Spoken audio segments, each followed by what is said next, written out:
Chapter 442. Buzz. Drunken Sparrow Restaurant was filled to the brim with distinguished guests, countless who were currently toasting and exchanging cups. When the door was kicked open and sent flying in, the who in the restaurant were first stunned, then enraged. Bastard! Who goes there? Don't you know that we've already reserved this place? Are you seeking death?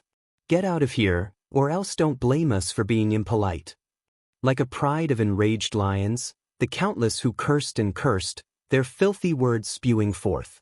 The who had never been so patient. With clanging sounds, many who raised their sabers and swords and charged at Wang Chong's group.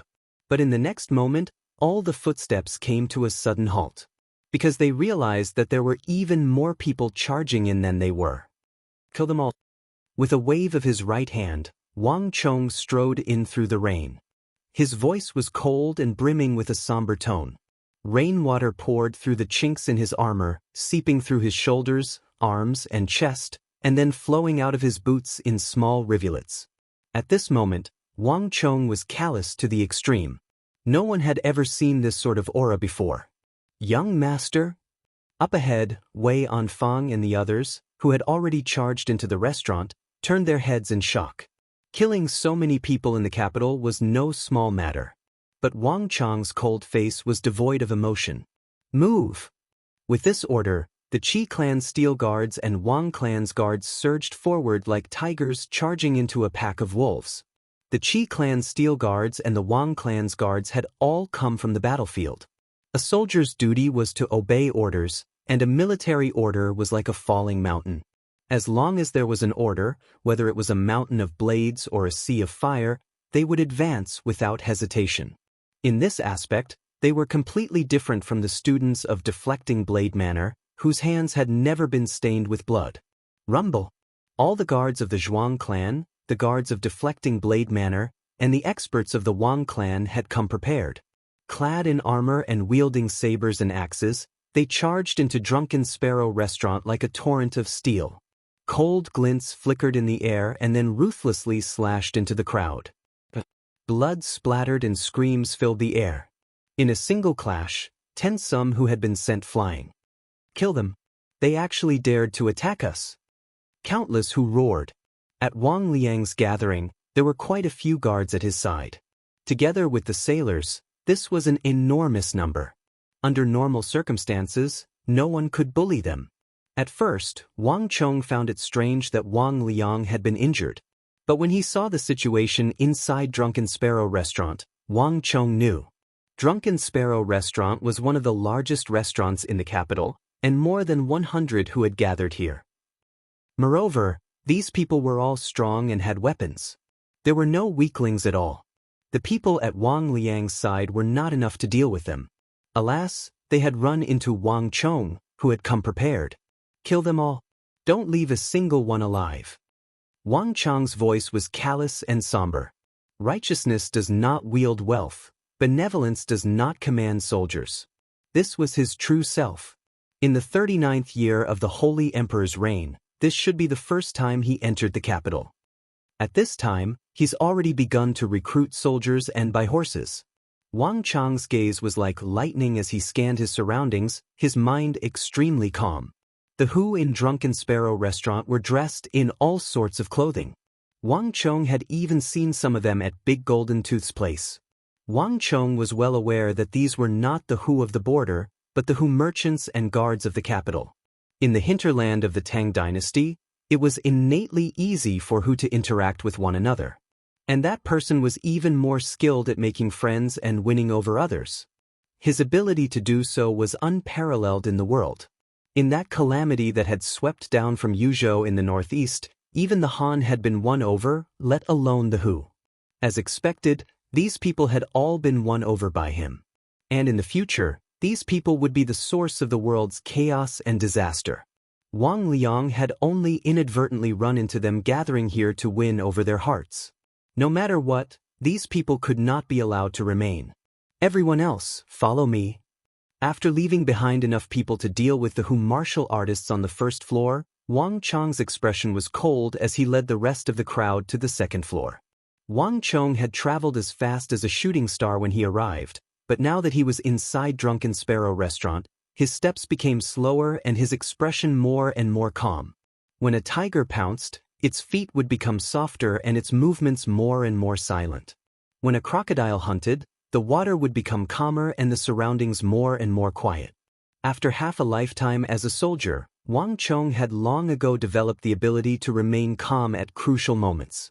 Only by having a heart as still as water could one remain calm, and only by remaining calm could one not slip up. The commotion on the first floor had already alarmed the people on the second floor. As Wang Chong walked up the stairs, the second floor of Drunken Sparrow restaurant was already in an uproar. Countless sabers and swords were unsheathed, the sound of metal clanging against metal. There was also a sharp aura, accompanied by the stench of battle and blood, shooting down through the wooden planks. Wang Chong was no stranger to this sort of aura.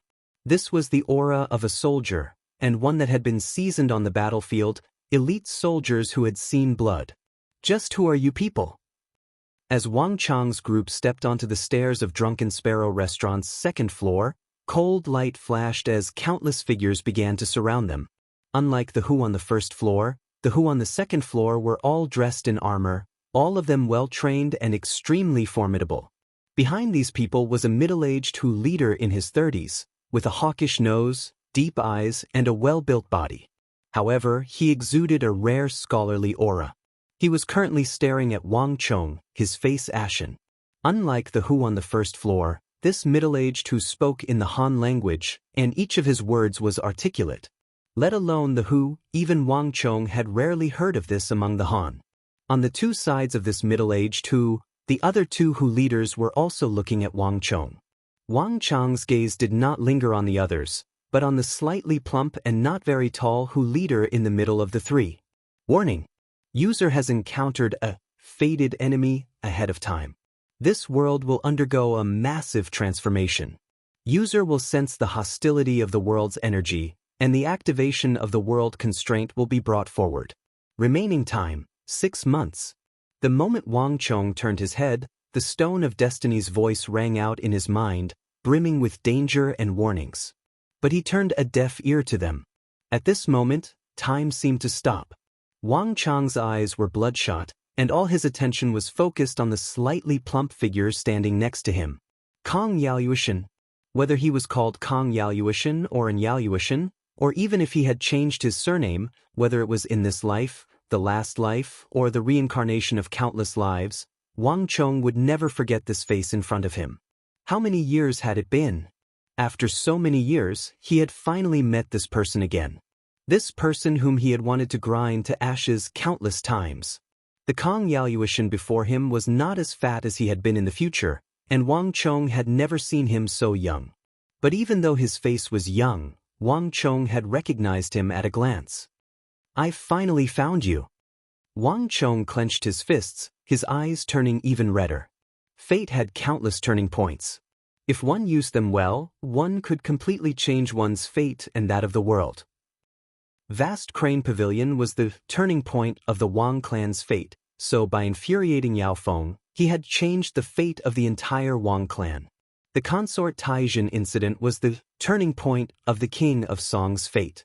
By changing the King of Song's attitude toward Consort Taijin, he had naturally changed the King of Song's fate. And Kong Yaoyuan was unquestionably the turning point of the fate of the entire world and the billions of people living in it. In his last life, he had spent more than 30 years to kill Kong Yaoyuan, but by that time, it was already too late. And this was unquestionably his greatest opportunity. Wang Chong had not expected that his cousin Wang Liang's injury would lead him to the greatest foe of his life. If his guess was right, this was the first time Kong Yaoyuan had entered the capital. The current him was far from being as powerful as he had been in his last life. He also didn't have as many guards at his side, and he certainly didn't have those foreign invaders at his disposal. This was unquestionably an important turning point. If he could successfully kill him, Wang Chong was sure that the fate of the world would undergo a massive change. He would no longer need to spend 30 years to complete his mission like he had in the past. As these thoughts flitted through his mind, Wang Chong quickly regained his composure. Kill him. Wang Chang's eyes flashed as he stepped forward with his right foot.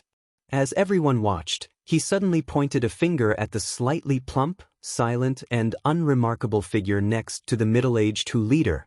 Wait a moment, just who are you? The scholarly middle-aged Hu leader was enraged and wanted to shout at Wang Chong to stop. Even now, he still didn't know what was going on. These Han had charged in and killed anyone they saw. Although he wasn't afraid of slaughter, he still had to be a sensible person. But Wang Chong had no intention of paying any attention to him. Since Kang Yaoyuan had appeared here, the other two Hu leaders were probably the foreign brothers. Although he didn't know why only 3 of the foreign brothers had appeared here, this was no longer what Wang Chong was concerned about. Although the collapse of a great building was partly due to the erosion of wind and rain, its collapse would inevitably begin with the decay of its foundation. Uzan might be strong, Arabia might be powerful, but no matter how many experts looked at them, they could not compare to the erosion from within. In the future, when Kang Yaoyuan led the rebel army south, the In brothers would be one of them. Boom! They didn't care about the Hu across from Wang Chong. Killing one person was killing 100 was also killing. When Wang Chong gave the order, they would carry it out. The deflecting blade manor, the spirit vein, the Wang clan, and the experts of the various clans added together formed a force that no one could underestimate. Boom! In a flash of light, a fiery red cloud howled out from behind Wang Chong, instantly plunging into the dense ranks of Hu experts. The crimson spear of flames, Zhao Yadong. At this moment, the first person to support Wang Chong was none other than the daughter of the Zhao clan that Wang Chong had encountered on his training mission, Zhao Yadong.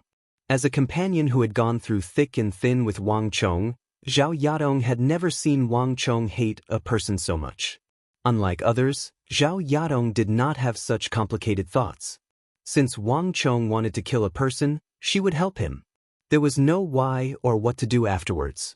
Some people were born to be companions and did not need to ask for reasons. Trust was trust. Since Wang Chong wanted to kill a person, that person absolutely deserved to die. Boom! Halos rumbled and stellar energy exploded.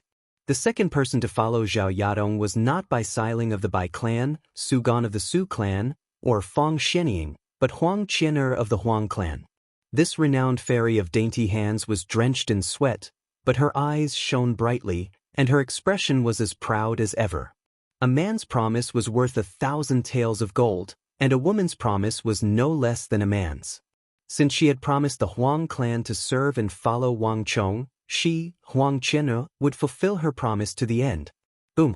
There seemed to be a clap of thunder in the air as Huang Qianer suddenly appeared in the crowd like a phantom. The 5 fingers on her right hand glowed with a yellow jade-like radiance, and with a single strike, Huang Qianer shattered the halo of thorns and stellar energy of a true martial realm Hu expert. Her slender fingers pressed against the man's chest, instantly shattering his armor and splattering blood.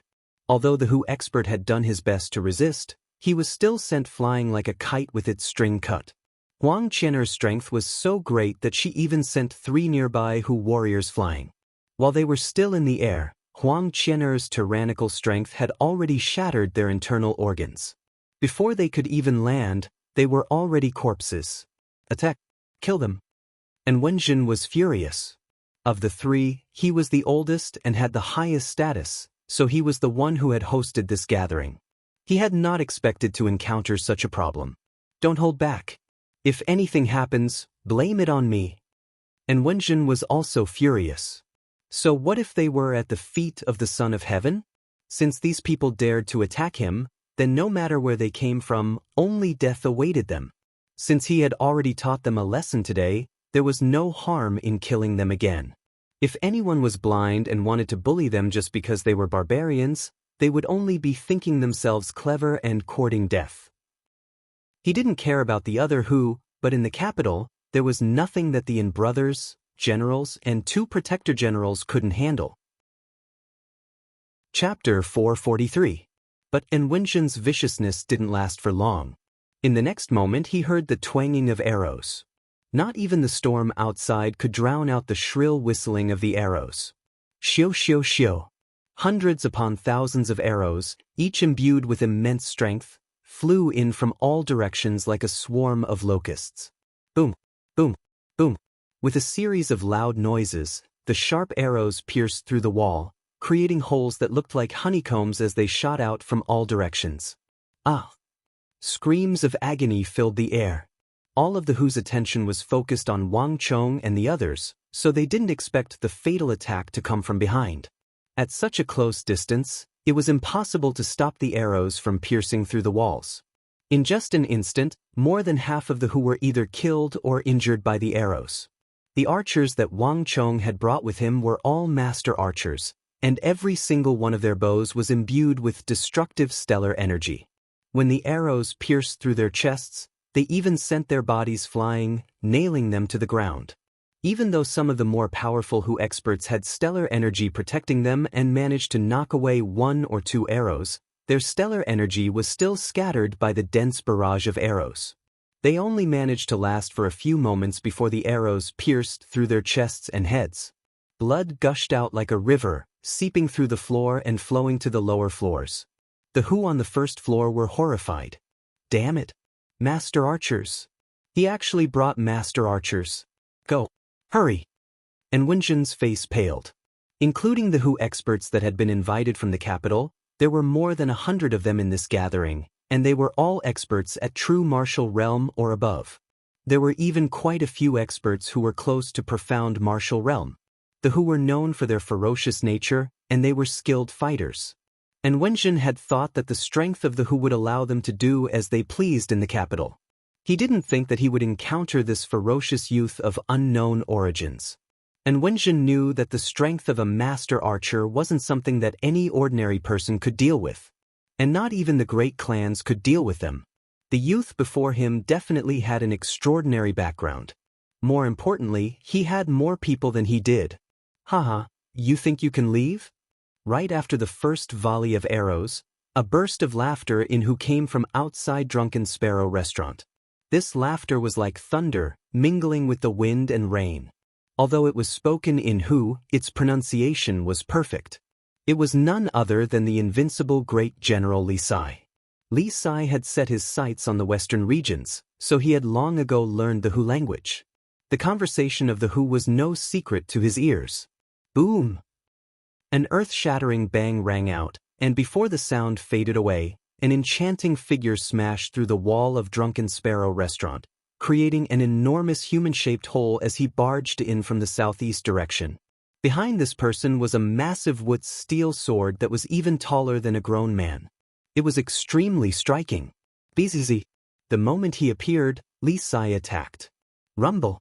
In the time it took for a spark to fly off a flint, an aura that caused one's scalp to go numb suddenly appeared in everyone's perception. The sky darkened, and the entire inn was suddenly plunged into endless darkness. Following which, a huge saber chi over 30 zhang long, majestic and incomparably dazzling, slashed down from the sky like a fiend god. Boom! The massive Drunken Sparrow restaurant was cleaved in two by this terrifying strength like it was made of paper. This saber not only cleaved through the entire restaurant, but also all the Who on the second floor. Screams, the shattering of wooden boards, and the shattering of tables and chairs merged into one. And Wenjin, standing in the direction of the saber energy, was sent flying by the saber energy, blood spurting out of his body. Profound martial realm expert. And Wenjin screamed, his mind reeling in shock. The Yin clan had always been a clan of Turkic generals and scholars. It was only because they had been ostracized and massacred by the other Turkic tribes that they had submitted to the Tang dynasty. Even so, the inheritance of the Yin clan's martial arts still existed. This was evident from the fact that Wenjin had reached Tier 9 of the true martial realm. This was an important reason why he was the leader of today's gathering. And to shatter his protective stellar energy with a single saber strike and easily defeat him, the opponent had to be at least a profound martial realm expert, and at least a Tier 5 profound martial realm expert. Just where did this youth come from? As he was sent flying, Wenjin's mind was filled with shock, and this was the only thought left in his mind. He could put aside the vast numbers of true martial realm experts, but high-tier profound martial realm experts were proud and arrogant. Each one of them had a powerful background and would not easily submit to another. Subduing a profound martial realm expert was not something an ordinary clan or faction could accomplish.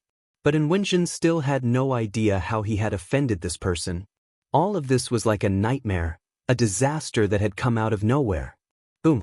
In the restaurant, seeing the strongest of them, Wenjin, sent flying by a single saber strike and the massive restaurant cleaved in two, the ferocious who instantly lost their will to fight.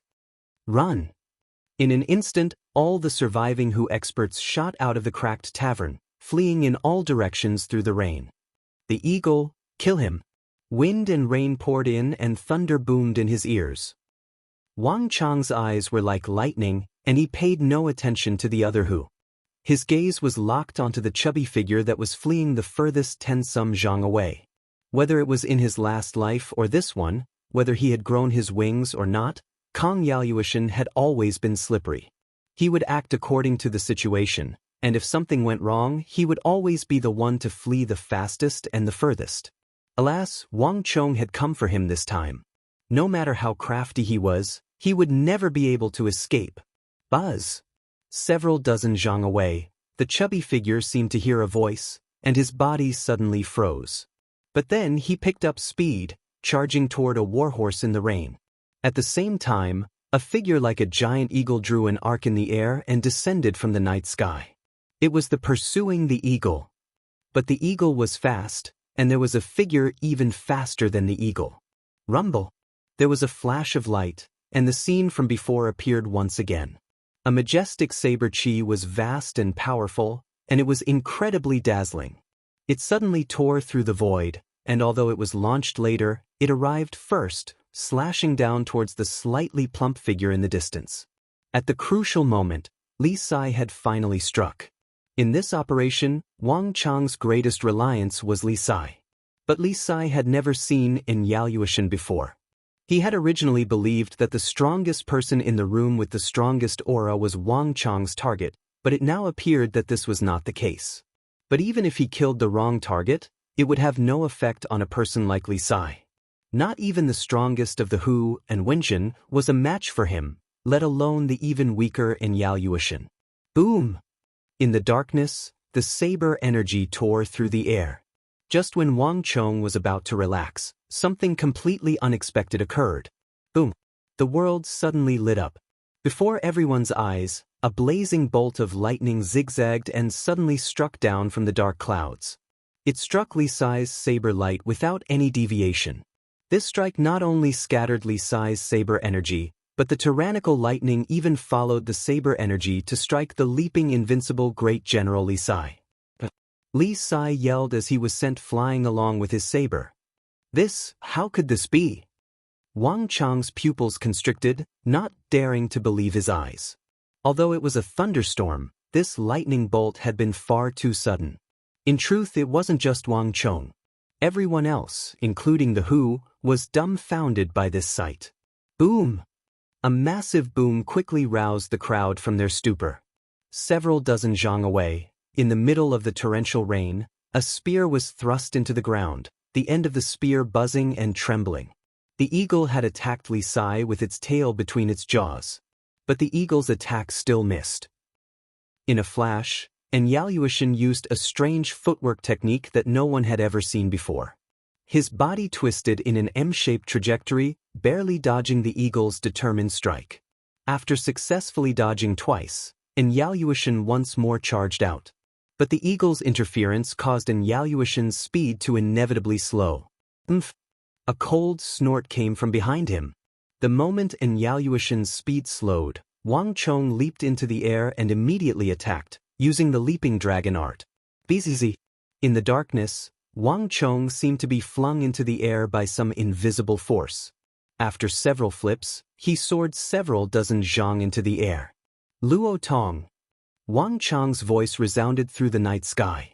Twang. The bowstring exploded like a clap of thunder in the middle of the day.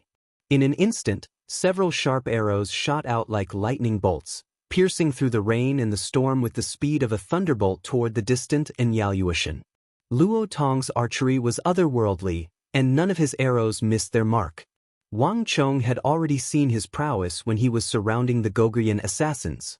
He could kill a true martial realm expert with each arrow. All of the targets fell to the ground in response.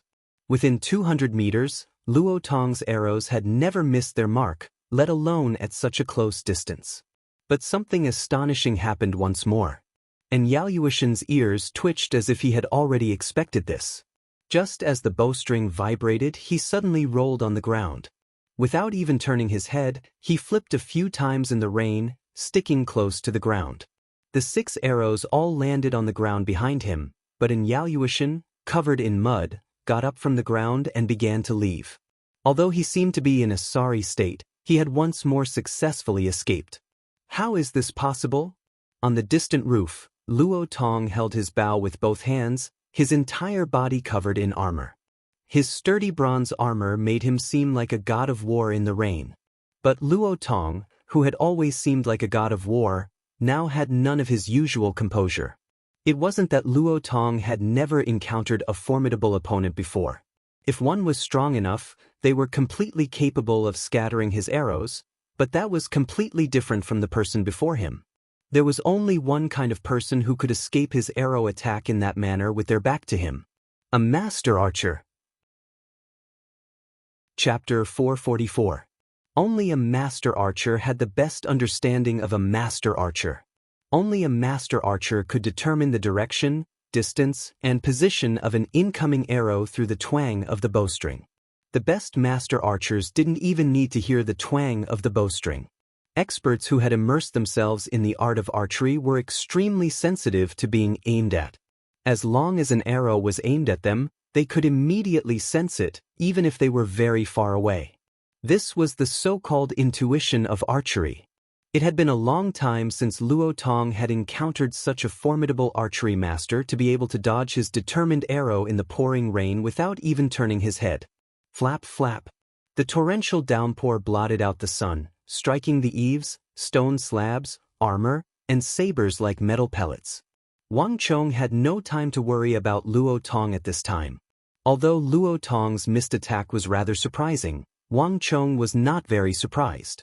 And Yao Yuishen had always been an expert archer on the border between the Hu and Han, able to ride a horse and shoot with both hands.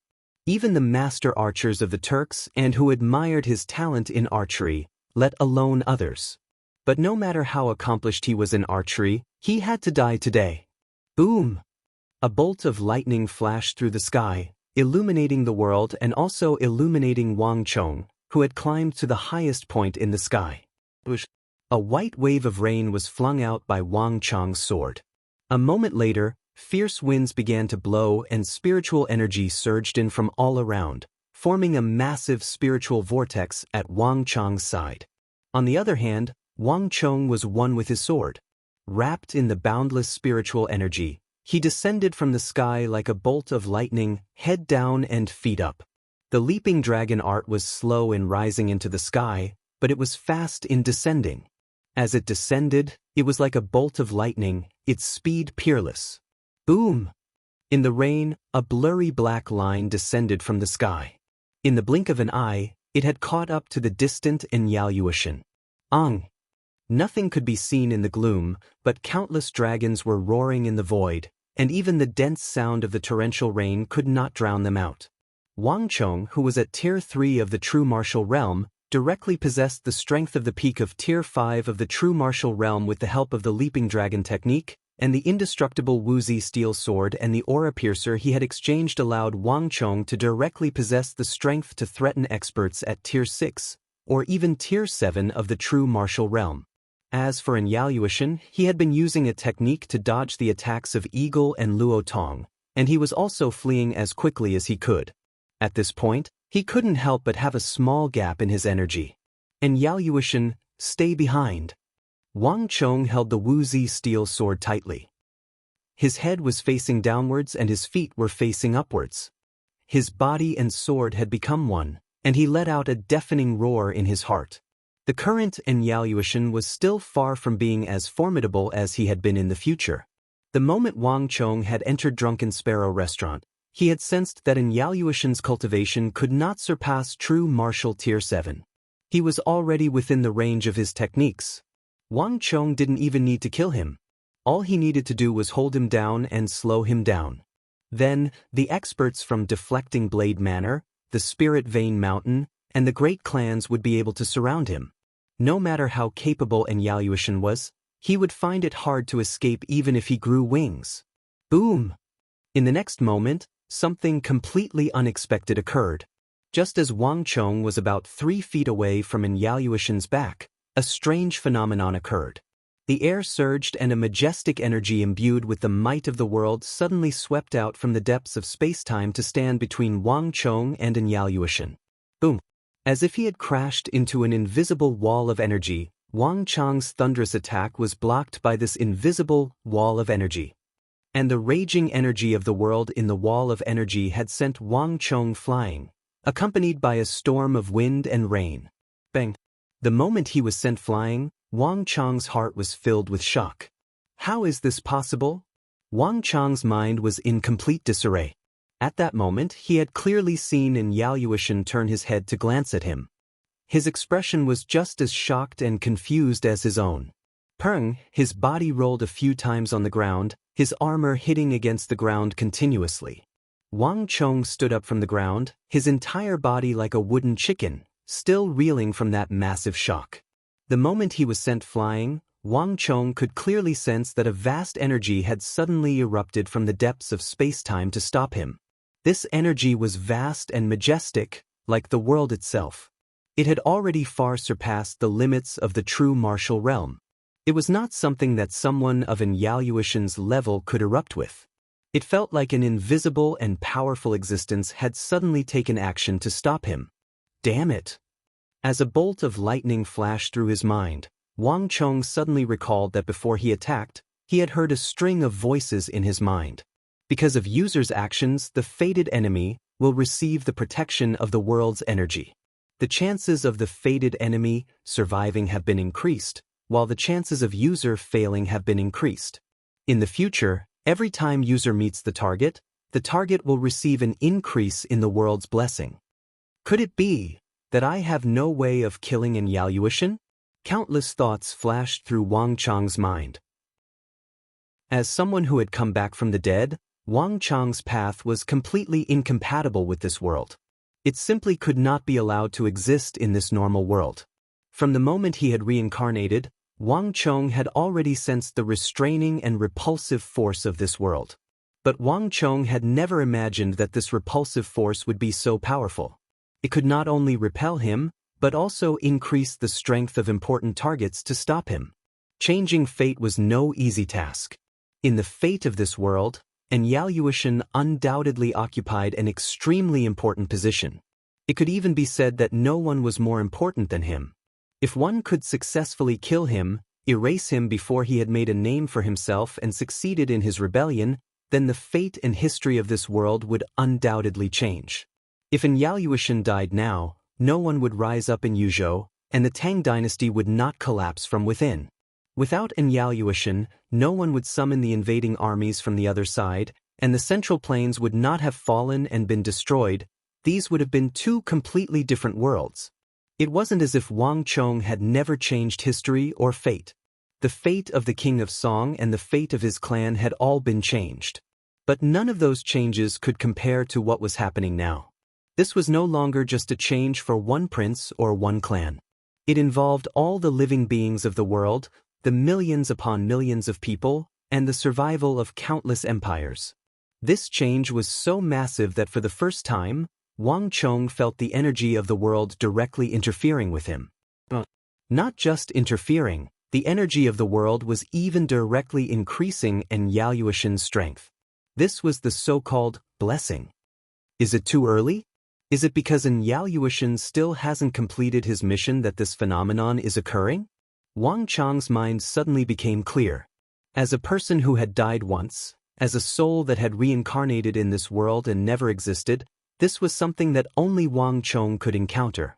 But not only was the killing intent in Wang Chong's heart not extinguished, it only intensified and became more determined. So what if the world is interfering?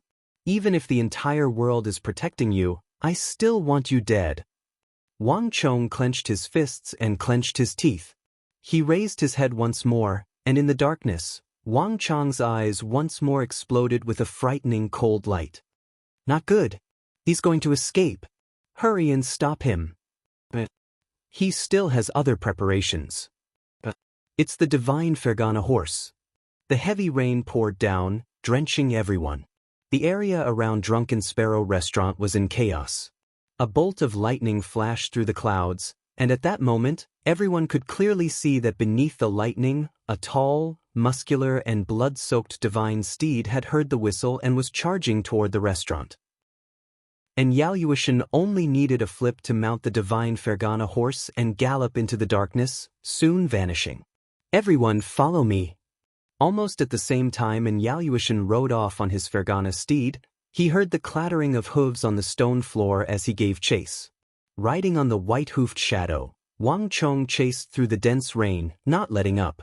Only the white-hoofed shadow, at Wang Chong's side, could catch up to Yaoyuishan's foreign Fergana horse. Bang! The clattering of metal resounded through the air. As he pursued, Wang Chong immediately released his halo of Dusk Stallion. The halo of Dusk Stallion vibrated, causing the surrounding rain to explode. This light not only shrouded Wang Chong's feet, but also spread to the feet of all the people around Drunken Sparrow restaurant. At this moment, everyone's speed, strength, and dexterity were all boosted. Catch, young master! In the darkness, the eagle bellowed.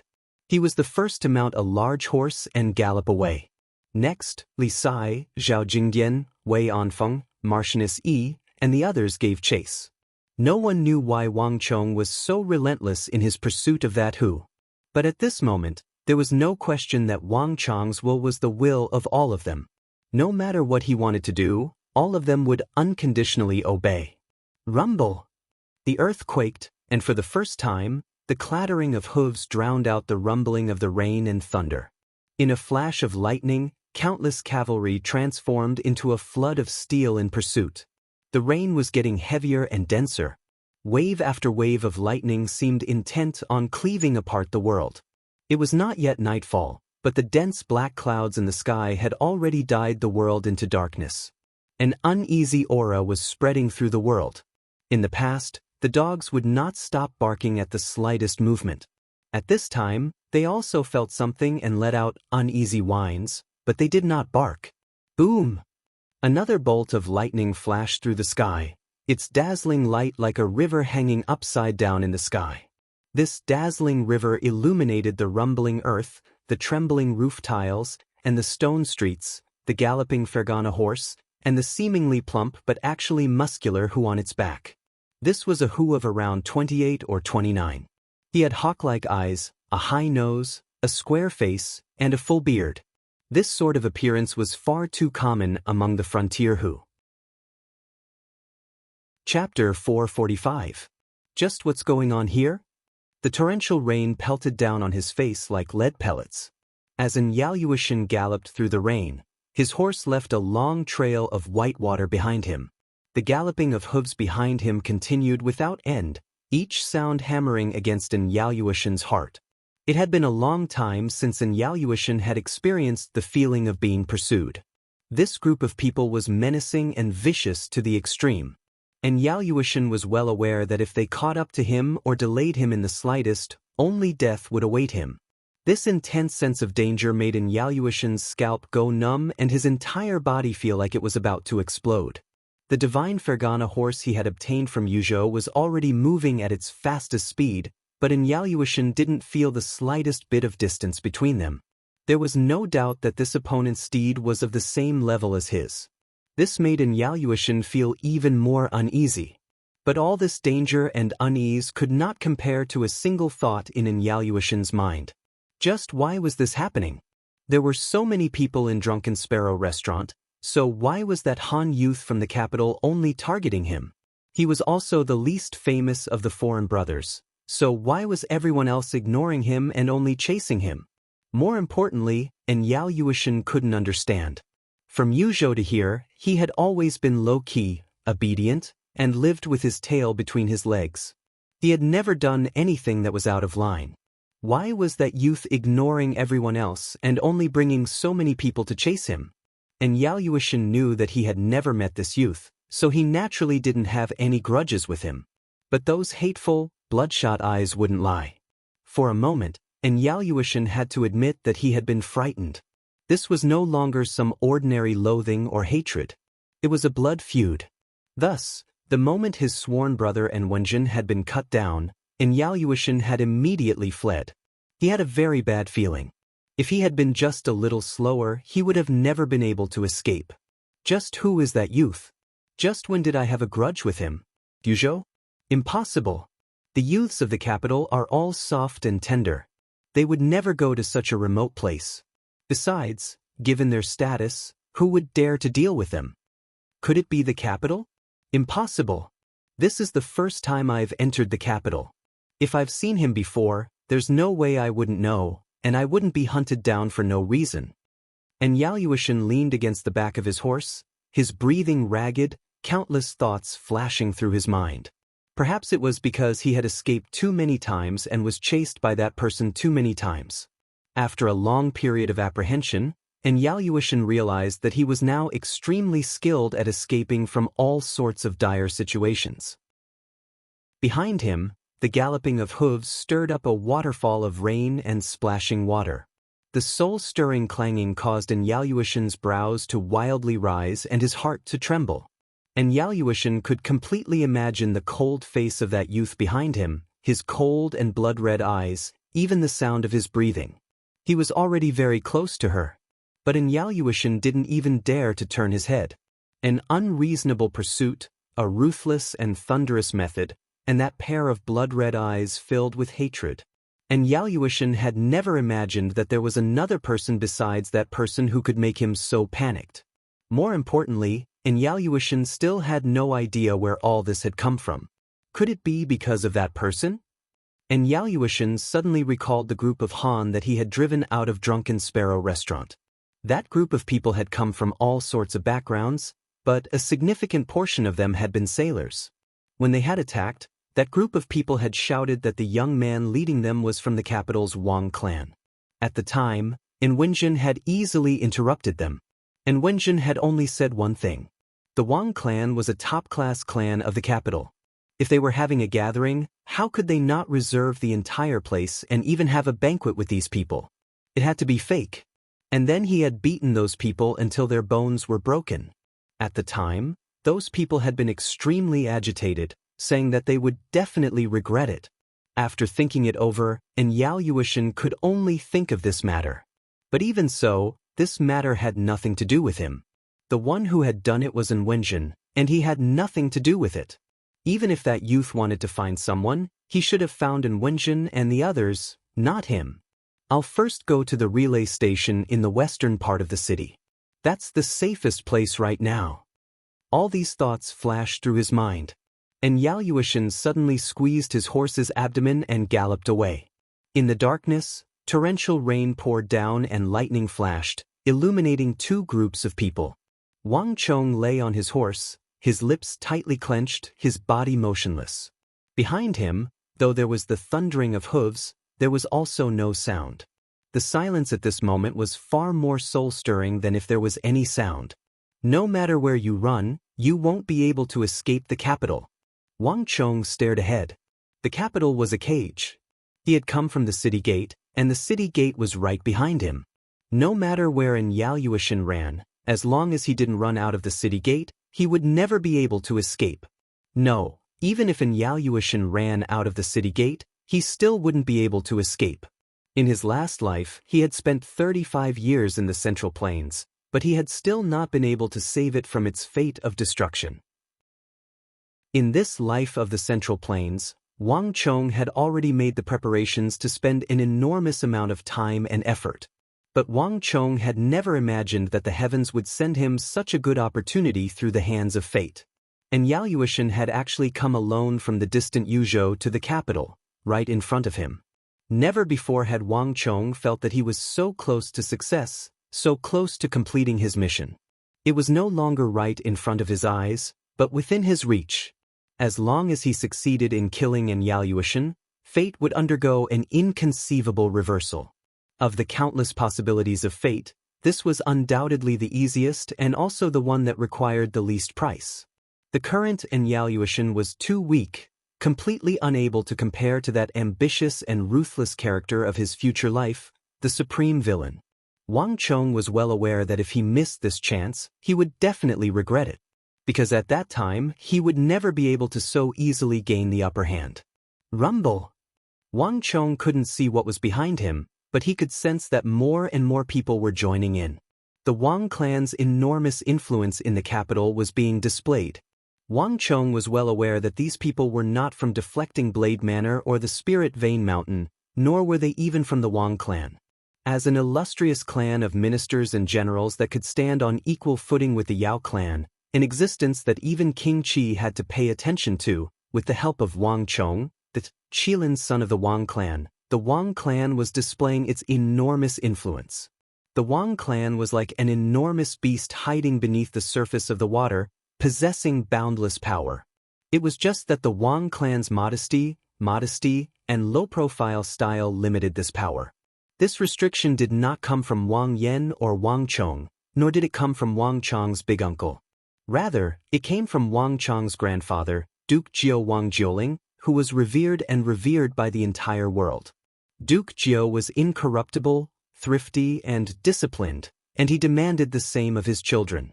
So much so that the entire Wang clan was like this. However, although this established the Wang family's moral reputation, it also limited the Wang family's power. It was said that success came from Xiao He, and defeat came from Xiao He.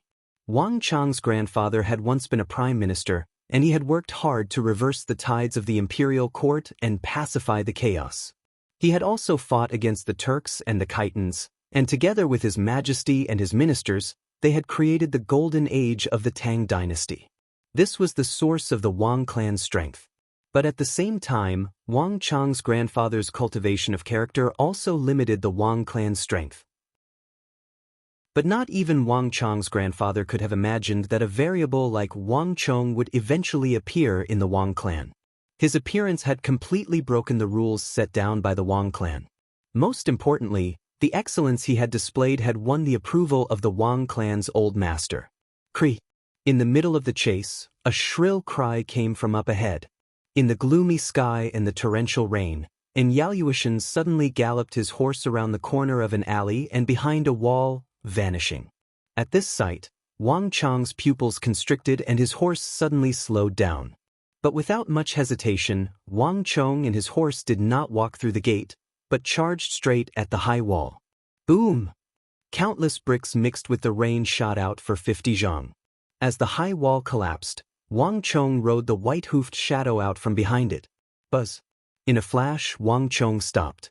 40-some zhang from Wang Chong was a row of towering courtyards, and in front of this courtyard stood 60 to 70 muscular figures on warhorses, armed with armor and wielding weapons. These 60 to 70 figures were Hu, Han, Khitans, and even Uzan. The torrential rain fell on their bodies, but these people remained motionless. As the rain fell into their eyes, they did not even blink. Crackle! A blazing bolt of lightning flashed over the courtyard, illuminating the world and also illuminating those wolf-like wild gazes in front of the courtyard. These stalwart figures stood on the battlefield of the army, the green flame spear emblazoned on their armor, the most striking symbol of the Anong Protectorate. Yuzhou soldiers. Wang Chong immediately calmed down. The figures in the courtyard all had vigorous auras, each of them at the true martial realm, and a few of them faintly exuded the aura of the profound martial realm. This was not a level that any ordinary elite force could reach. At this moment, Wang Chong knew that he had made a mistake. And Yao Yuishan had definitely not come alone. At his side were the elite soldiers of the Anong Protectorate. It seems like all the rebels and traitors of the Tang dynasty have come. Wang Chong clenched his fists, his eyes turning even redder. The sudden appearance of these 60 to 70 powerful figures had not only failed to extinguish his killing intent, it had even stimulated it. Yuzhou was a land of both foreigners and Han. It gave birth to the most valiant warriors, but it also gave birth to the greatest number of rebels and traitors. The Tang dynasty was a colossus that had lasted for more than 200 years, and Yaoyuan alone could not shake it. There were many rebellious ministers around him. There was no question that these rebels were standing before him, and Yaoyuan had rushed here precisely because this group of people could protect him. Good fortune. I didn't think that all my opponents would come. And Yaoyuan, even if you grow wings, you won't be able to escape today. Wang Chong clenched his fists so tightly that he didn't even notice his nails digging into his flesh. The people he hated and wanted to kill the most in his life had all come, and all of them had appeared in front of him. Chapter 446. Boom! Brick walls shot out in all directions, and a giant figure riding a large horse smashed through the wall, following behind Wang Chong into the courtyard. Is it these people? Li Sai carried a massive Wuzi steel saber on his back. His 2-meter-tall figure made him seem like a mighty god of legends as he stood guard at Wang Chong's side. Wang Chong's white-hoofed Shadow and Yaoyuan's Fergana horse were both top-class steeds. When they galloped, they were as fast as lightning, not something a normal person could catch up to. Only Li Sai, with his powerful strength and high-level speed halo, was able to catch up without falling behind. His gigantic physique, powerful aura, as well as his high-level profound martial realm strength, was a huge shock to the underworld continent soldiers. Thus, even though Wang Chong had charged in alone, the Yuzhou soldiers did not dare to act recklessly. Just who are you people? Why are you chasing Yaoyuan? In the distance, before Wang Chong could reply, a warhorse galloped through the rain to stand next to Yaoyuan and call out to Wang Chong. In the lightning, Wang Chong could clearly see that this was a Hu with an aquiline nose and deep-set eyes. Although he was a Hu, he was different from the others. He had a long and thin face, fair skin, and wavy hair, which was extremely rare among the Hu, giving him the air of a scholar. His eyes were slender and long, and when they opened and closed, they gave off the aura of a strategist. This person rode his horse to stand next to Yaoyuan, giving off the feeling that they complemented each other. Moreover, the two of them were about the same age, instantly giving off the aura of a strategist. Ashina? Huashan. A cold light flashed in Wang Chong's eyes as a thick killing intent surged through them. He recognized this Hu, even though in this world, this fair and clean Hu was still obscure and unknown, and this was his first time meeting him. But in that other world, he had seen him countless times. His name is Ashina now, but in the future, he would have an infamous Han name that would resound throughout the entire divine continent, Shi Siming. In the history of the Empire's rebellion, this person possessed a decisive power.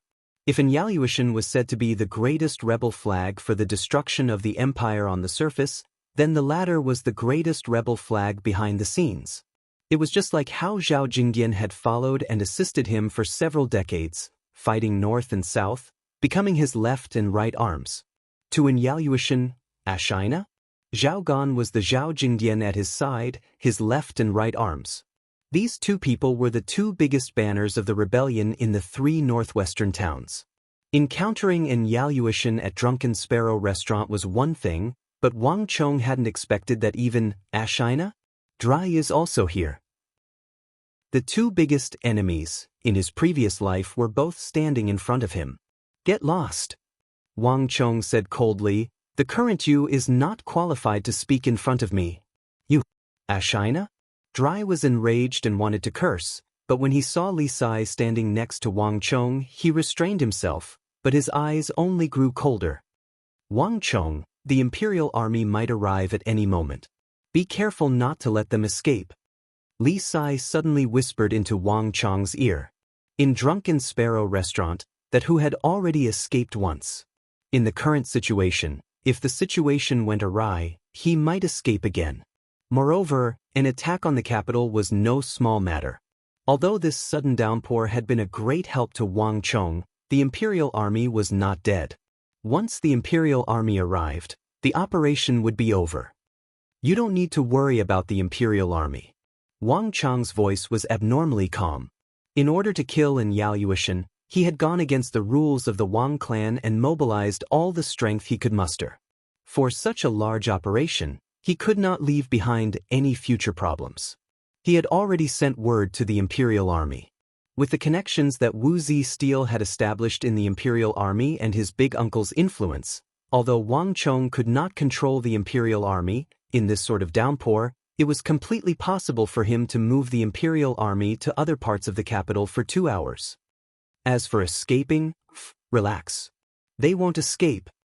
Wang Chong slowly raised his head, his gaze going past the 60 to 70 Yuzhou soldiers and the rows of courtyards to that tall black silhouette in the distance.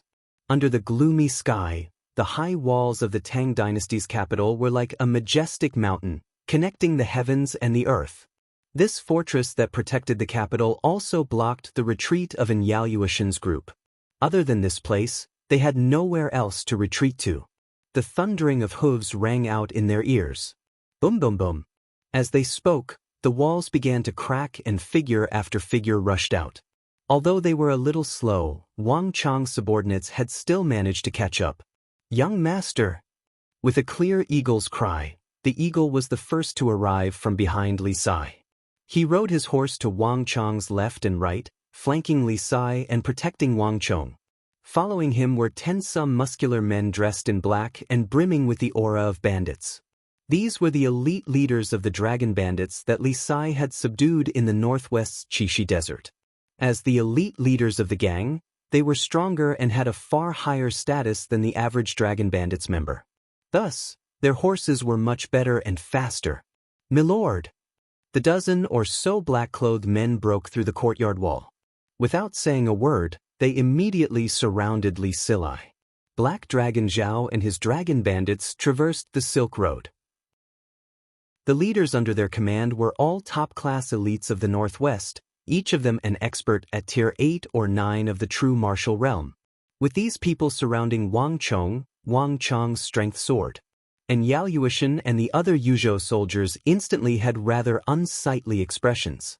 One Li Sai was already difficult enough for them to deal with, not to mention the addition of more than 10 top-notch experts.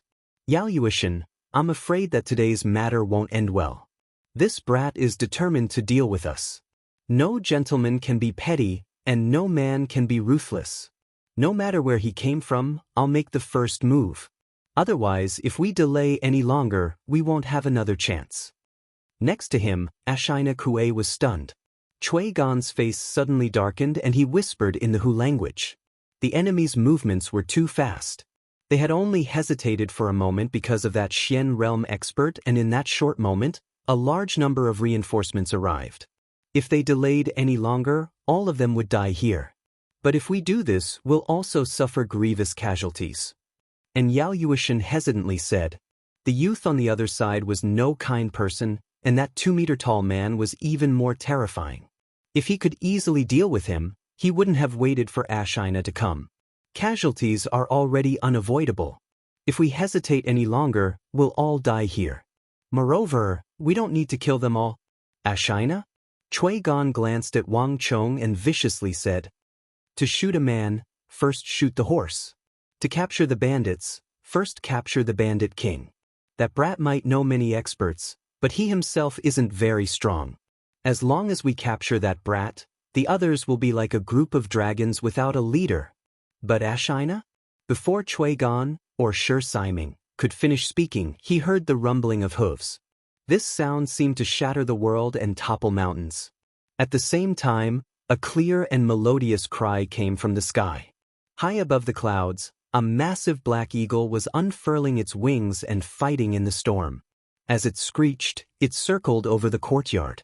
In a flash, all the Yuzhou soldiers, including Yaluoshan, paled. Both Yaluoshan and Ashina? Cui Gan had far underestimated Wang Chong's resolve to kill them and the efficiency of his operation. This was Wang Chong's first operation since obtaining the Wang clan master's approval, and also the first operation since the establishment of Deflecting Blade Manor. And it was also the first time the Wang clan had mobilized all its forces. In this operation, everyone could sense Wang Chong's powerful will and resolve. This resolve and will urged everyone on this operation, and coupled with the effects of Wang Chong's halo of Dusk Stallion, before Yaluoshan's side could even come up with a plan, Wang Chong's men had already arrived. Boom! Boom! One figure after another smashed through the courtyard walls and rushed over through the rain. Wang Chong's men had finally arrived. "Wang Chong, we've come to help you." Marchioness Yi Bai Siling, Zhao Yadong, Su Gan, Fang Xianying, and the others had all rushed over. Even Su Qiqin, who had always been reluctant, rushed over on her horse. Unlike her appearance in deflecting blade manner, the current Su Qiqin had completely reverted to her female form. Her silky black hair was tied up in a bun and held in place with a hairpin. Amidst her breathtaking beauty, she exuded a clean and refreshing aura. But the most astonishing of all was Su Hanshan. His face was as cold and stern as ever, but his aura was much stronger, even stronger than Wang Chong's. In the training camp, Su Hanshan and Wang Chong had rarely interacted. But this time, when Wang Chong summoned him, Su Hanshan had come without hesitation. "I will definitely return what I owe you." Chapter 447. Many thanks. Wang Chong's lips moved, but no sound came out. There were some things that everyone understood and didn't need to be said. Rumble. One group after another charged in, and in a few short moments, 50 to 60 people had gathered at Wang Chong's side. Outside the walls, more people were still gathering. Li Sai, Su Hanshan, Wang Chong, Sun Jiming, Chen Burang, and Yao Yuishan, Ashina Quangan. In the sky, lightning flashed and thunder rumbled. No one knew that all the influential forces that would influence the future Tang dynasty had gathered here. "We've finally arrived."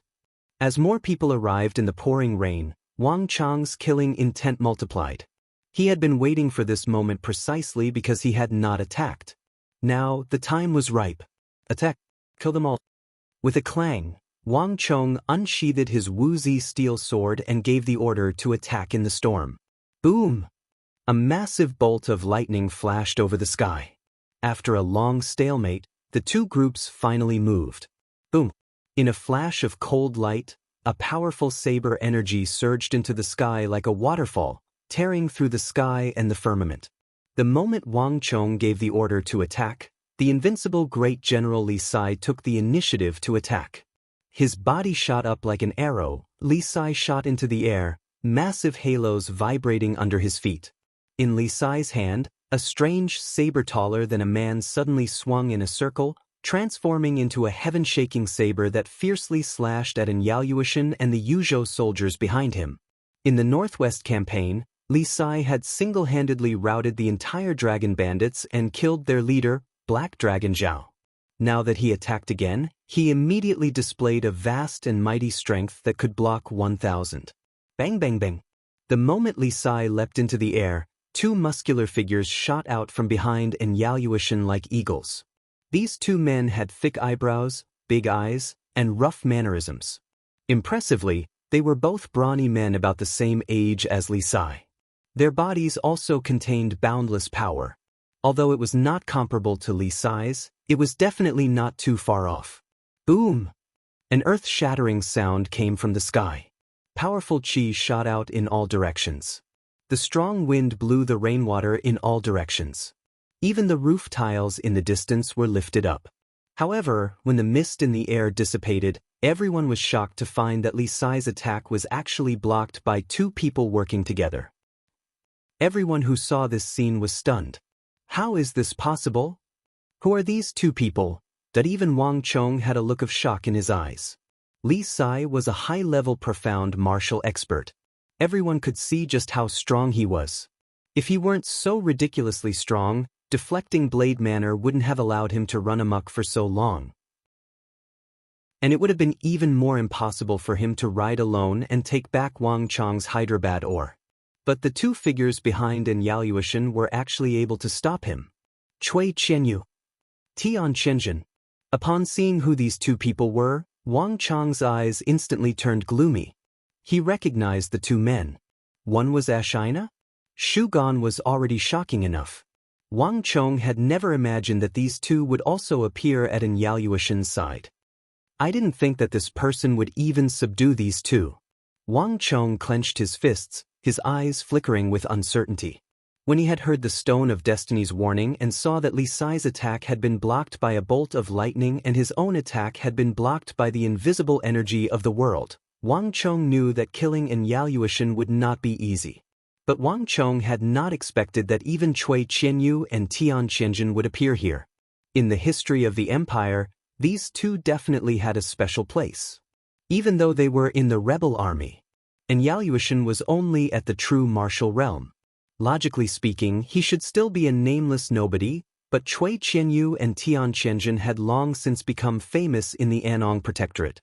In the future, the two of them would become one of the few imperial great generals in the final days of the empire, even though they were in the rebel army. Wang Chong had originally believed that Enyaluoshan would not meet these two so quickly. But only now did Wang Chong realize that he was gravely mistaken. Enyaluoshan's abilities were probably far more formidable than he had imagined. Although it was his first time entering the capital, but beside him, the future underworld continent chaotic army was already beginning to take shape. The eagle, go and help Li Sai. Wang Chong narrowed his eyes and ordered without hesitation. Cui Qianyu and Tian Qianjun were the two strongest generals at Enyaluoshan's side in the future. Although not many people knew of them, many people still looked down on them. However, Wang Chong knew how terrifying these two people would become in the future. In a one-on-one fight, the two of them were at most brigadier generals, but when the two of them worked together, even the Big Dipper Great General Geshu Han, who presided over Shilong and was feared by even the people of Uzan, and the Big Dipper Great General Geshu Han, who stood on the same level as Fomen Linta, Gao Xianji, Zhang Shogue, and Zhangchou Jianqiong, would one day die at the hands of these two. Li Sai had been born with divine strength and astonishing martial prowess, and he was even hailed as the future invincible great general. But it was no wonder that he was unable to deal with these two. But the more this was the case, the more murderous Wang Chong felt. Li Sai, the eagle, delay them for me. Everyone else, hear my order. Kill. With these words, Wang Chong galloped forward. Rumble.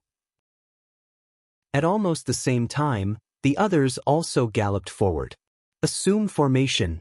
Amidst the dense thunder and rain, a mournful voice cut through the night sky. Amidst the thunder, a cold light flashed. The 70 to 80 underworld soldiers did not rush to attack, but formed a formation amidst the rain, forming one of the 5 great defensive formations of the army, the Black Tortoise Formation.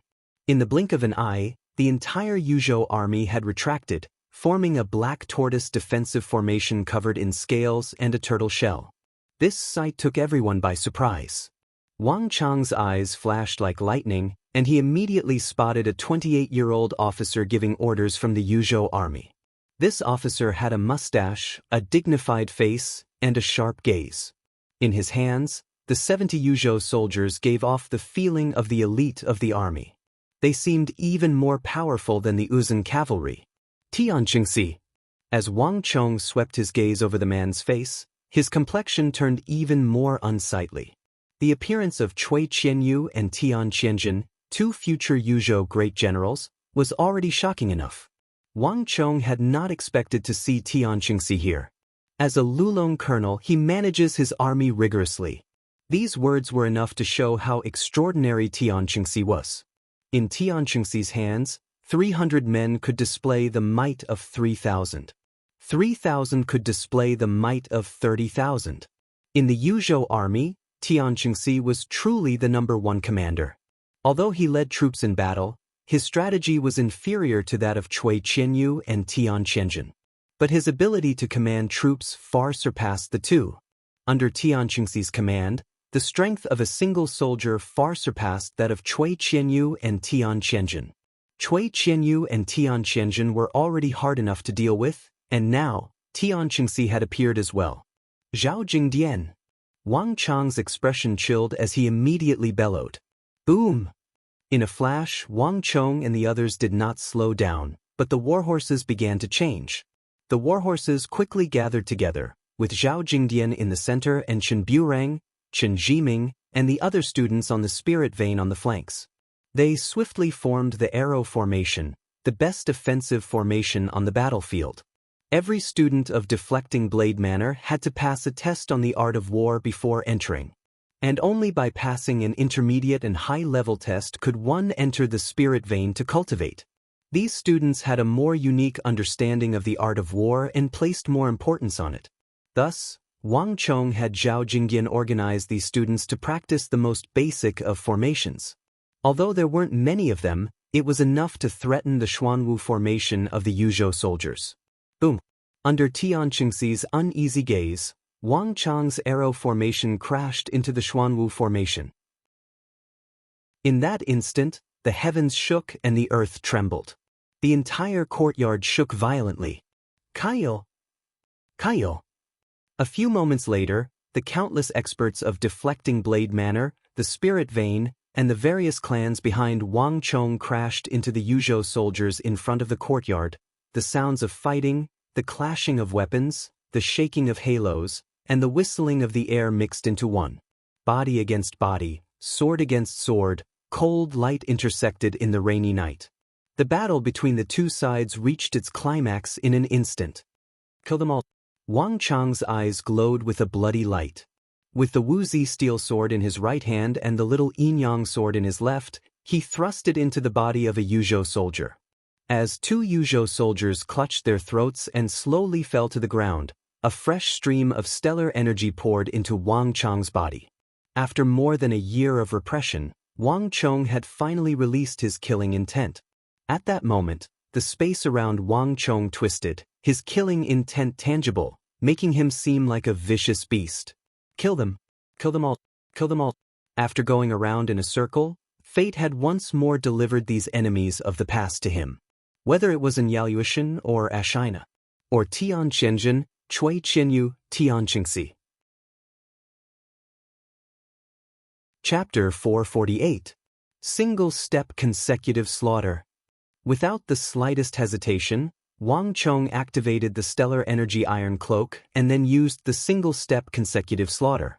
Leaping from his horse, he charged at his foe like a bolt of lightning. Whether it was the 8 steps of the Furious Flood Dragon or the Leaping Dragon art, both consumed too much stellar energy at this moment, making the single-step consecutive slaughter much easier and more efficient. Swoosh swoosh swoosh. Wang Chang's figure flickered, his Wuzi steel sword gleaming with cold light as it drew cold arcs in the air. In the blink of an eye, one Yuzhou soldier after another fell from their horses. Although Wang Chong was not very strong, he had far more experience and insight than his foe. Unless his foe was equal in strength or stronger, they would find it very difficult to pose a threat to him. Jingdian, Martianus E. Zhao Yadong, work with me. Wang Chang's voice resounded through the night, so loud that not even the thunder and rain could drown it out. Rumble! The warhorses transformed, and in the blink of an eye, cavalrymen had gathered from all sides, surrounding Wang Chong. Meanwhile, the white-hoofed shadow had arrived to catch Wang Chong.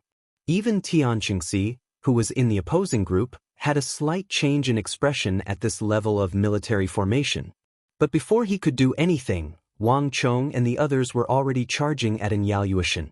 Nay! The warhorses neighed. Martianus E and Zhao Yadong were both top-class experts of the spear. In a battle on horseback, there was nothing more formidable than the spear in piercing through defense. Rumble! For a moment, men and horses were thrown off their feet as one Yuzhou soldier after another fell into the muddy water. Kill him! Kill that brat!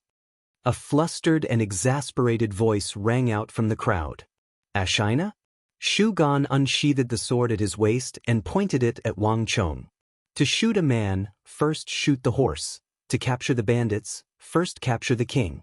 This principle was not only common among the Han, but also among the Hu. So. An ear-piercing whistle rang out. The Hu were skilled in archery. The first wave was not boundless stellar energy, but a dense rain of arrows that blotted out the sky. Boom! The sound of a bow was as loud as thunder. Luo Tong stood in the distance. Before he arrived, the arrow had already arrived. In the blink of an eye, half of the arrows were blocked by Wang Chong.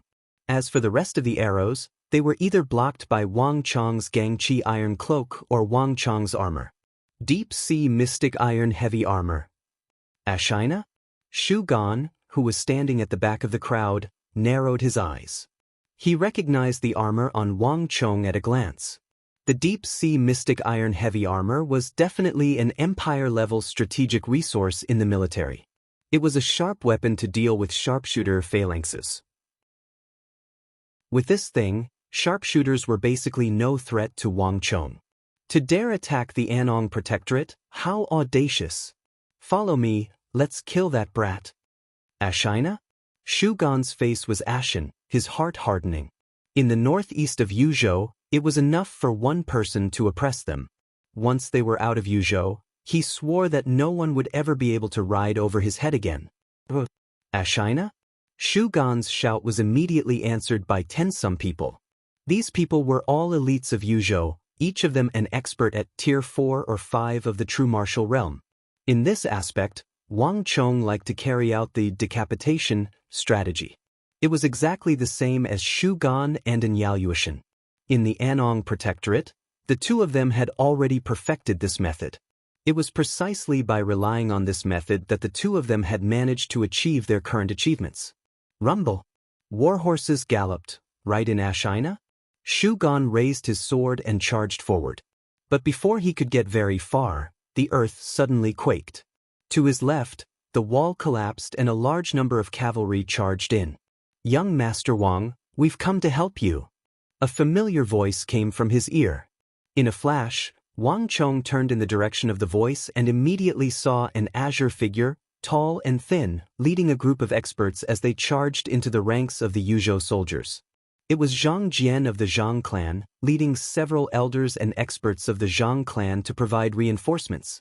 Wang Chong was overjoyed, and Yaoyuan, Tian Qingxi, and the other Yuzhou soldiers all paled. But before Yaoyuan and the others could react, there was a boom as another section of the wall collapsed, but this time it came from the west. "Young Master Chong, we've come to help you." In a flash of light, the head of the Huang clan led a group of elites into the ranks of the Yuzhou soldiers, throwing them off their feet. But it was still far from over. "Young Master, don't worry, we've come to help you." Suddenly, an old and vigorous voice, like a lion's roar, came from the back of the courtyard. A tall and sturdy figure led a group of experts to break through the courtyard's back, directly barging in. "Elder Yi." Wang Chong was overjoyed. The newcomers were none other than his grandfather's old subordinates, Elder Yi, Elder Zhao, and the others. Wang Chong hadn't expected that his summons had alarmed them. "Young Master, who do you want to kill? I'll help you." Elder Ye's voice rang out like a great bell, peerlessly domineering. In the courtyard, Yaoyuan and the others paled again and again. In such a short time, the other side had managed to mobilize so many people. Those elders with white hair at the temples exuded a tyrannical aura, the aura of a soldier so thick that it could not be increased. If one wasn't a veteran general who had been through hundreds of battles, they definitely wouldn't be able to possess it. Damn it. Just who is this fellow? Now, even Ashina, who had been proactively trying to kill Wang Chong this entire time? Lao Gan's expression completely changed. They had originally been on par with Wang Chong in terms of strength. But now that Elder Yi and the others had intervened, the Yuzhou soldiers were in an extremely bad situation. "Pull back inwards and fully defend, tortoise shell formation. Hurry!" A panicked voice resounded through the rainy night, repeated twice in both Hu and the language of the Tang dynasty. Lulong Lieutenant Tian Qingxi had been a lieutenant for many generations, and his military discipline was unparalleled in the world. In the future, he would be a pivotal existence. But at this moment, he couldn't help but reveal a panicked expression. The power that the other side had summoned was not something that they could deal with. It was a completely overwhelming power. Not only that, but the force that the enemy summoned didn't come from a single direction. Instead, it attacked from 4 directions at the same time.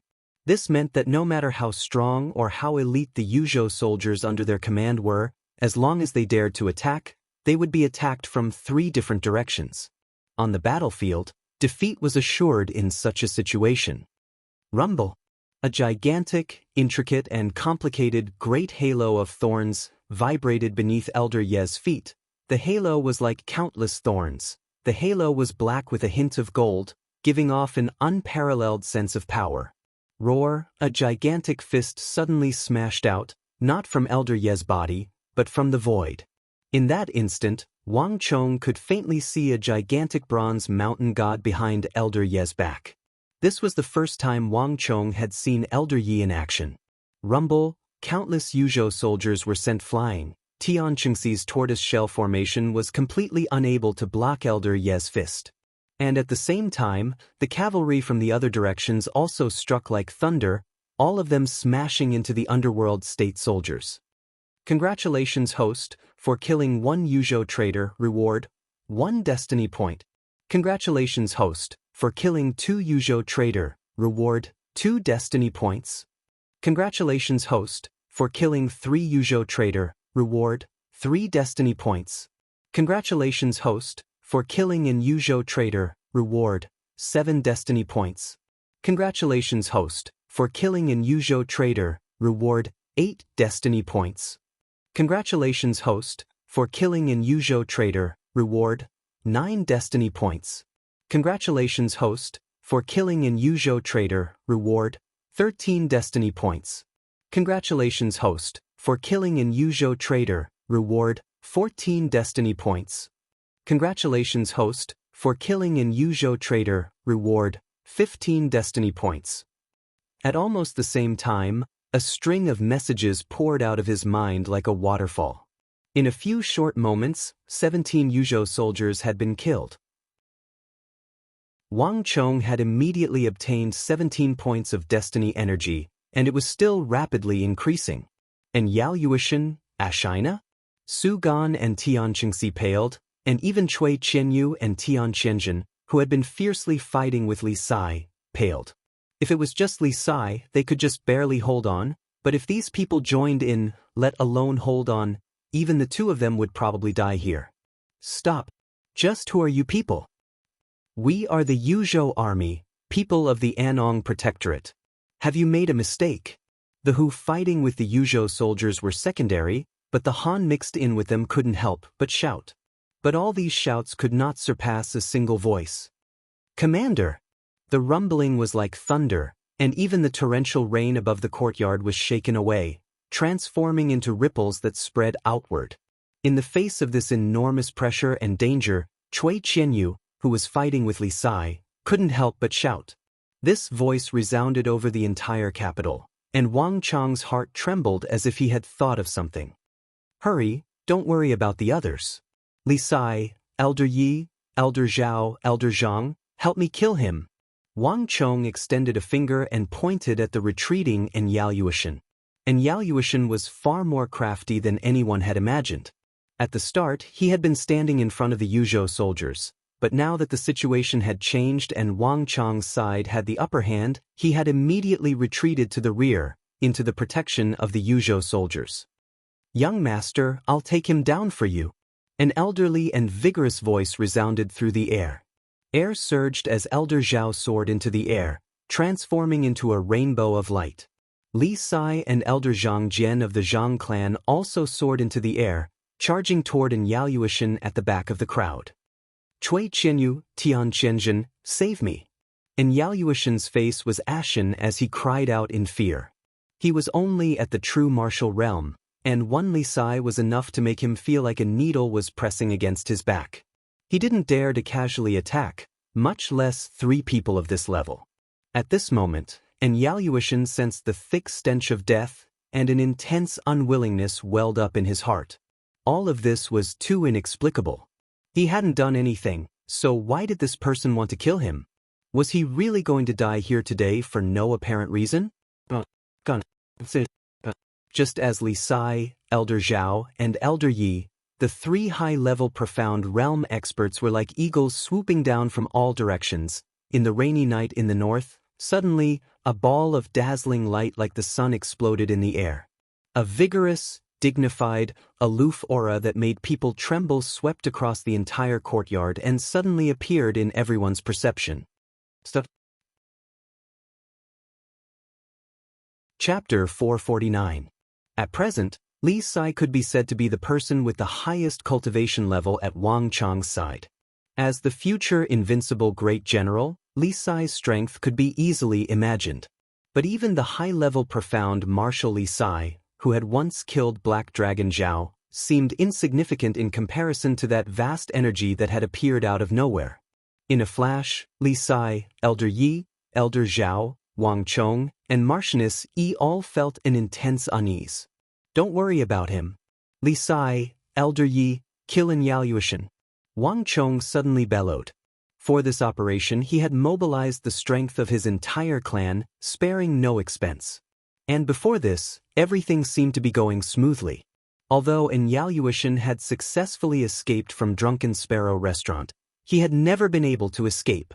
Afterward, he had swiftly surrounded the Yuzhou soldiers, so no matter how much Yaoyuan wanted to escape from Drunken Sparrow restaurant, it was impossible. But just when this operation was about to succeed, Wang Chong suddenly felt an intense threat. For a moment, Wang Chong suddenly understood. Yaoyuan and the Yuzhou soldiers had not attacked just because they were intimidated by Li Sai and Li Sai's strength. While he was stalling for time to wait for the others, Yaoyuan and the Yuzhou soldiers were also stalling for time, waiting for something. And now, that person had appeared. Li Sai, Senior Yi, and Senior Zhao, 3 cultivators of the Xianwu realm, attacked at the same time. Their qi covered the sky and covered the earth. The 3 had been a little hesitant, but when they heard Wang Chong's voice, they increased their speed and charged at Yaoyuan. Impudent! A thunderous roar boomed. At first, this voice seemed to come from several dozen li away, but in the blink of an eye, it was already outside the courtyard. Rumble! It was like a war boot had stepped on the ground, causing the entire capital to sway and sway. As the crowd watched, a majestic flood of golden stellar energy suddenly rose from Yaoyuan's feet. This stellar energy was tyrannical, and also brimming with supreme might. It completely scattered the attacks of Li Sai, Elder Zhao, and Elder Yi. The remaining force of the attack didn't stop there, and it even sent the 3 of them flying. Upon seeing this sight, putting aside Wang Chong, Zhao Jingdian, and Marchioness Yi, even Li Sai, Elder Zhao, and Elder Yi were shocked. Li Sai was an existence who had single-handedly exterminated the dragon bandits. Elder Zhao and Elder Yi were even more meritorious ministers of the older generation. Although they were old and their skills had deteriorated, their strength was still there. No ordinary person could deal with them. He was the only one who could casually send the 3 of them flying with his own strength. To be able to reach this level, he was definitely not an ordinary person. In a flash, countless thoughts flashed through the minds of the 3 of them. But before they had time to think, rumble! A golden figure descended from the sky, appearing in the courtyard. Seeing the golden figure, all of the underworld continent soldiers roared in excitement. Meanwhile, the people on Wang Chong's side were all stunned. Not good. Wang Chong's complexion suddenly turned extremely unsightly. Although he had never seen this person before, from the cheers of the Yuzhou soldiers, Wang Chong had immediately guessed at this person's identity. It was also at this moment that Wang Chong suddenly realized that he had made a massive mistake. From the moment he had heard of Yaoyuan's name and learned of his whereabouts, his mind had been set on killing this future calamity that would destroy the Central Plains at any cost. Before he could even mature, he would resolve all dangers.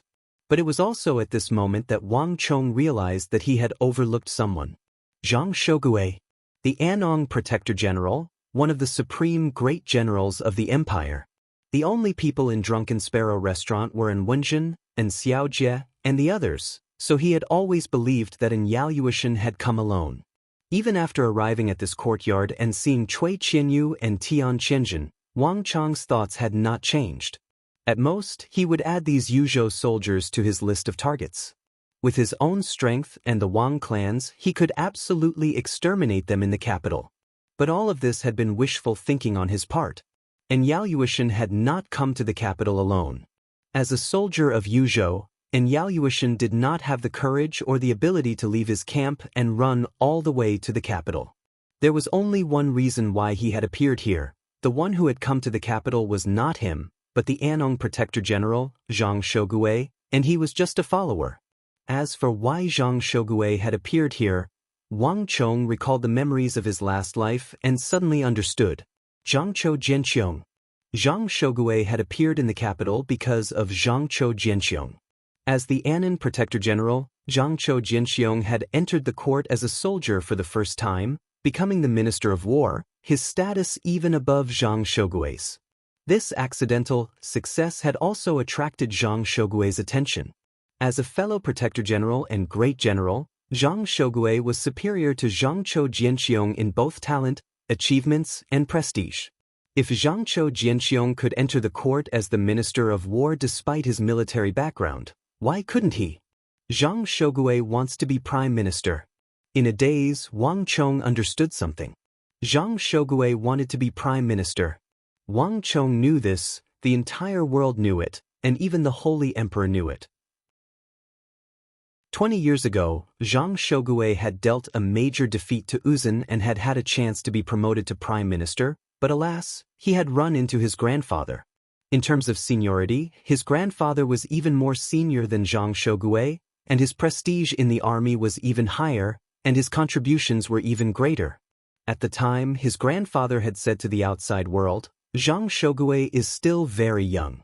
He has just dealt a major defeat to Uzun, and His Majesty has already made him Prime Minister. In the future, when he goes to Yuzhou and makes even greater contributions, what will His Majesty reward him with? This conversation had taken place in private in the Four Quarters courtyard, and because it concerned Zhang Shogui, an imperial great general and prime minister, outsiders had learned of it. But Wang Chong knew that this was not the true reason. But Zhang Shogui had also incurred a grudge against the Wang clan. Annan Protector General Zhangzhou Jianqiong entering the Bureau of Military Personnel had also touched Zhang Shogui. Thus, in his last life, not long after Zhangzhou Jianqiong became the Minister of War, Zhang Shogui entered the capital. This had happened in his last life, and in this life, it had clearly happened as well. And it had happened right in front of his eyes. And Yao Yuishan and these Yuzhou soldiers had clearly entered the capital for this reason. As these thoughts flitted through his mind, Wang Chong's mind instantly became clear. But even though he understood these things, Wang Chong did not relax in the slightest.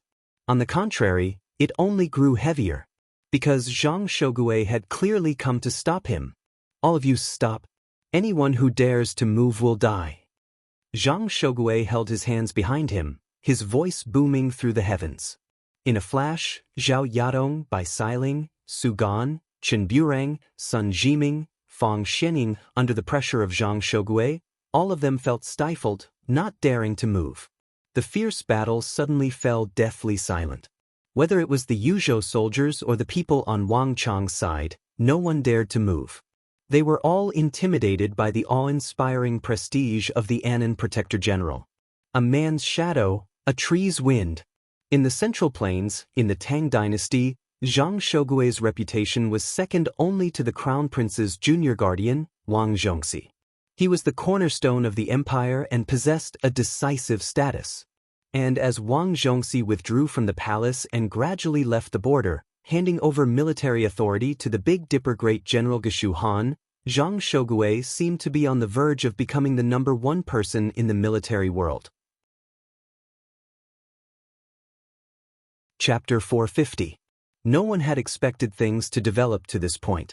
Zhao Yadong, Bai Siling, and the others had not expected that Wang Chong's operation would involve an imperial protector general, and one that wielded real power and influence like Zhang Shogui. This level had already surpassed the bounds of an ordinary personal grudge. This made all of them rather uneasy. And to Wang Chong, Zhang Shogui's existence was like a mountain weighing down on his heart, so heavy that he found it hard to breathe. Killing an Yao Yuishan in front of a pillar of the empire like Zhang Shogui was more difficult than ascending to the heavens. Not even Li Sai and the others were confident in their chances, much less Wang Chong himself. And in Yao Yuishan's next action caused the last sliver of hope in Wang Chong's heart to vanish into thin air. Foster father, save me. And Yao Yuishan, who had been preparing to break out of the encirclement, suddenly rushed up to this pillar of the empire and kneeled at his feet. And the two words that came out of his mouth made everyone tremble in fear. It was not, "My lord," or commander, but foster father. This plump who had been pursued by Wang Chong from Drunken Sparrow restaurant all the way to this remote courtyard was actually the foster son of the mighty Enong Protector General. Bastard! Wang Chong stared ahead, his eyes so bloodshot that they were about to bleed.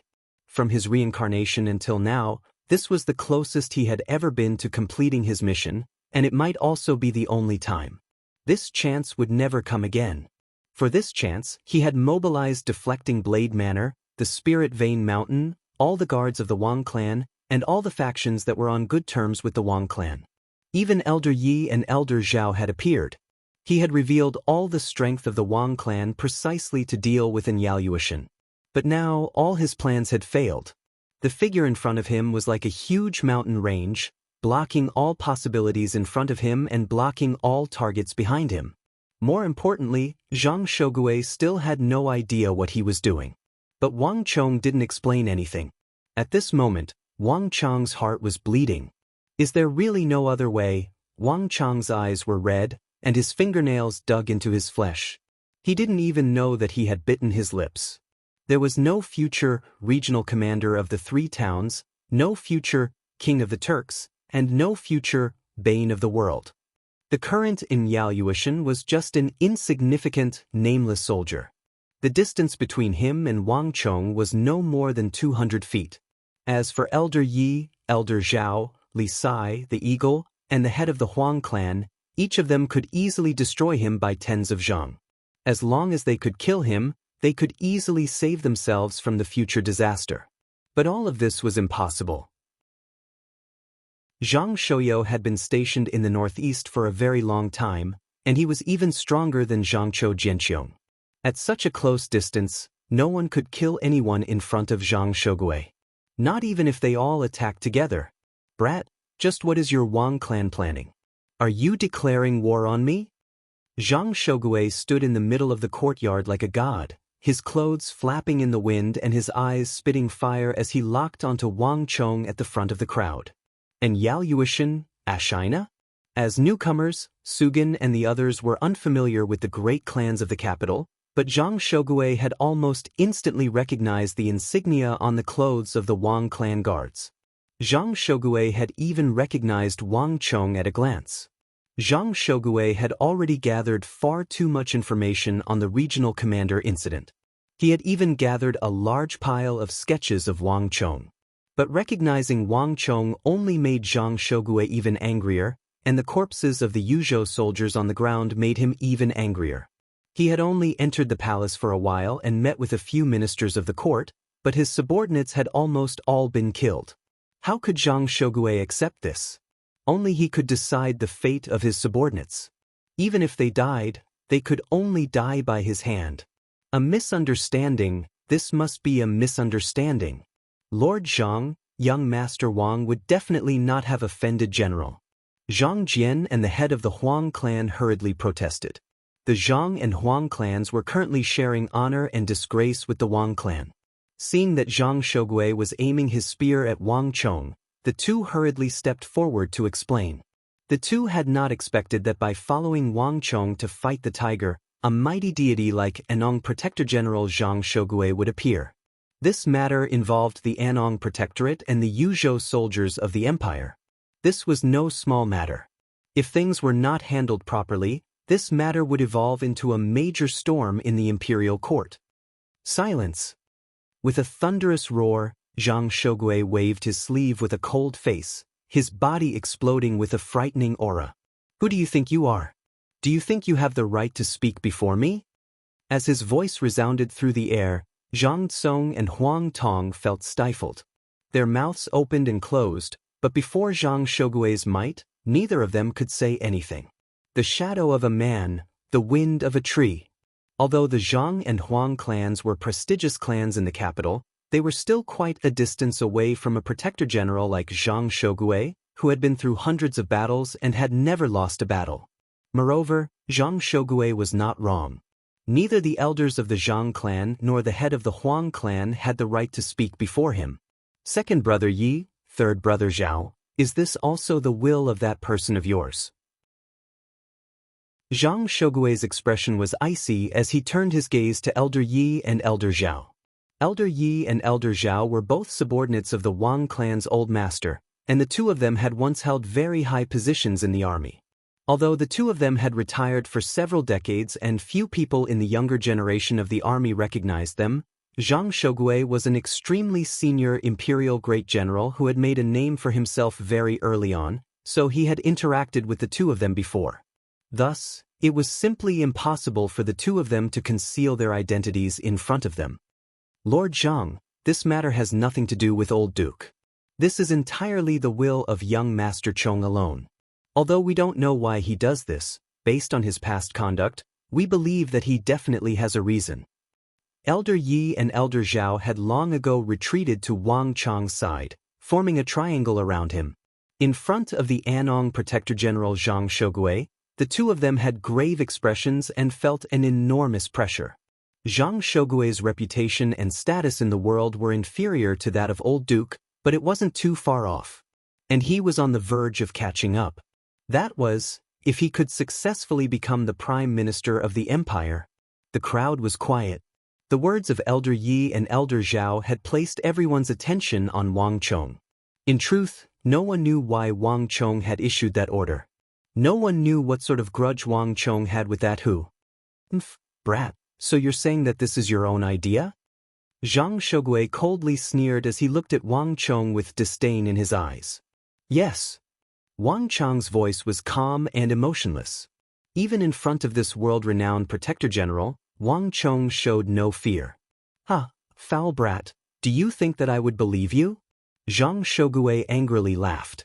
So many people had appeared here, so many guards of the Wang clan, even retired generals like Elder Yi and Elder Zhao, and yet Wang Chong said that this was his own idea. How could Zhang Shougui believe him? All of this made him recall how he had been obstructed by the Wang clan's old master on his path to becoming prime minister, forcing him to bitterly guard the border for 20-some years, eating wind and drinking dew. Zhang Shougui's heart was instantly seething with rage. New grudges and old grudges made the rage in his heart burn brighter and brighter. Everything that had happened in the courtyard made Zhang Shougui unquestionably think of his visit to the capital to seek the position of prime minister. If his headquarters were destroyed and his subordinates were killed while he was away, it would definitely be a hindrance to his bid for the position of prime minister. 20 years ago, he had already been obstructed by the Wang clan. Would the Wang clan jump out again after 20 years? Zhang Shougui's heart burned with rage at this thought. Wang Chong could already tell what Zhang Shougui was thinking from his expression. In his youth, Zhang Shougui had been high-spirited and promising, a true minister of the empire. But in his later years, Zhang Shougui had spent 20 years in Yuzhou. As his status rose, he gradually became more and more autocratic, obstinate, and self-opinionated, increasingly unable to listen to the voices of others. Wang Chong was well aware that no matter what he said today, Zhang Shougui would probably not listen. Lord Protector General can choose not to believe me, but every word I say is true. What happened today has nothing to do with Lord Protector General, nothing to do with the Yuzhou army. It is just a grudge between my Wang clan and Enyaluishan. As Wang Chong spoke, he stared at Enyaluishan, who was cowering behind Zhang Shougui. Whether it was his last life or this one, no matter how many reincarnations he had gone through, Enyaluishan's vigilance and cunning would always be the same. What do you mean? Zhang Shougui's expression flickered. He had only just arrived and had no idea what had happened. But Wang Chong's expression did not seem to be faking it. Milord, why don't you first ask your adopted son? Ask him what he did in Drunken Sparrow restaurant this morning. Wang Chong sneered. The future, as well as his foresight, couldn't be revealed. Thus, Wang Chong could only push this matter onto cousin Wang Liang for the time being. Foster father, I've been wrongly accused. This matter has nothing to do with me. And Enyaluishan paled and raised his hand to the heavens, his entire body trembling. Chapter 451. Enyaluishan's expression was fearful, and he looked like he was about to cry. No one could lie in front of Zhang Shougui. In the Anong Protectorate, east of Yuzhou, Anyone who dared to deceive the Protector General was already a dead man. The Turks had fierce personalities and loved to fight, but in the northeast of the Tang dynasty, whether they were Turks, Shi, Khitans, or Gogurians, everyone paled at the mention of Zhang Shogui and feared him. And Yaoyuan and Ashina? Shu Gan was naturally the same. This was not because of Zhang Shogui's status, but because of the Anong Protectorate army that Zhang Shogui had trained and his thunderous methods. The heavens were high, and the emperor was far away. In the lands of Ang, Zhang Shogui's words were far more effective than the emperor's. Brat, I don't know what you're talking about. Zhang Shogui's complexion clearly improved at an Yaoyuan's words. But since Yaoyuan says there's no such thing, then there's definitely no such thing. The capital is at the feet of the Son of Heaven, and you actually brought people to attack my subordinates. If you don't give me a good explanation for this matter, don't blame me for being impolite. With these final words, Zhang Shogui narrowed his eyes and his expression turned icy. A tangible killing intent erupted from his body and locked onto Wang Chong. Boom! A massive bolt of lightning flashed through the sky. Zhang Shogui stood beneath it, his entire being like a demon god that had walked out of the underworld, inspiring fear in all who looked at him. The surrounding temperature plummeted. In front of the Anong Protector General, everyone felt as if a mountain was pressing down on them. Wang Chong had clearly angered this imperial great general, and everyone could sense that today's matter would be difficult to resolve. Haha. Just when everyone was quiet out of fear, a burst of laughter broke the silence. Wang Chong looked at Zhang Shogui, whose mere mention of the name of Zhang Shogui made countless foreign races pale, and he felt no fear, only indignation and frustration. As someone who had lived two lives, Wang Chong had long ago become indifferent to life and death. The only thing he cared about was the mission on his shoulders. Zhang Shogui's threat was meaningless to him. Lord Zhang, do you know these 4 words? What do they mean? Zhang Shogui looked down from above and coldly said, obstinate and conceited. As soon as these 4 words came out, the crowd was in an uproar. Bai Siling, Zhao Yadong, Marchioness Yi, Wei Anfang, and the others all paled, but Cui Qianyu, Tian Qingxi, and Ashina, Su Gan and the rest of the underworld continent people also had a huge change in expression. No one in the Anong Protectorate dared to speak to its commander like this, not a single one. Not to mention a living person, even a dead person would not dare to do so. Wang Chong actually dared to say to Zhang Shogui's face that he was obstinate and self-opinionated. To the people of Yuzhou, such a thing was unthinkable. This kid, how dare you say that in front of the marshal? Even Cui Qianyu and Tian Qianjun could not help but feel a ripple in their hearts at this moment. They didn't know much about the grudge between Wang Chong and Yaoyuan, nor did they want to know. But at this moment, even though they were enemies, they couldn't help but feel a sense of admiration for him. The only person who dared to question the marshal in person, other than the one who held the central divine artifact in the depths of the palace, was probably this young man before him. Kid, did Wang Jiuling teach you to say that? Do you dare to say it in front of me again? Zhang Shogui's eyes flashed with cold light as he laughed in anger. Ever since he had taken command of the army, he had always been a man of his word.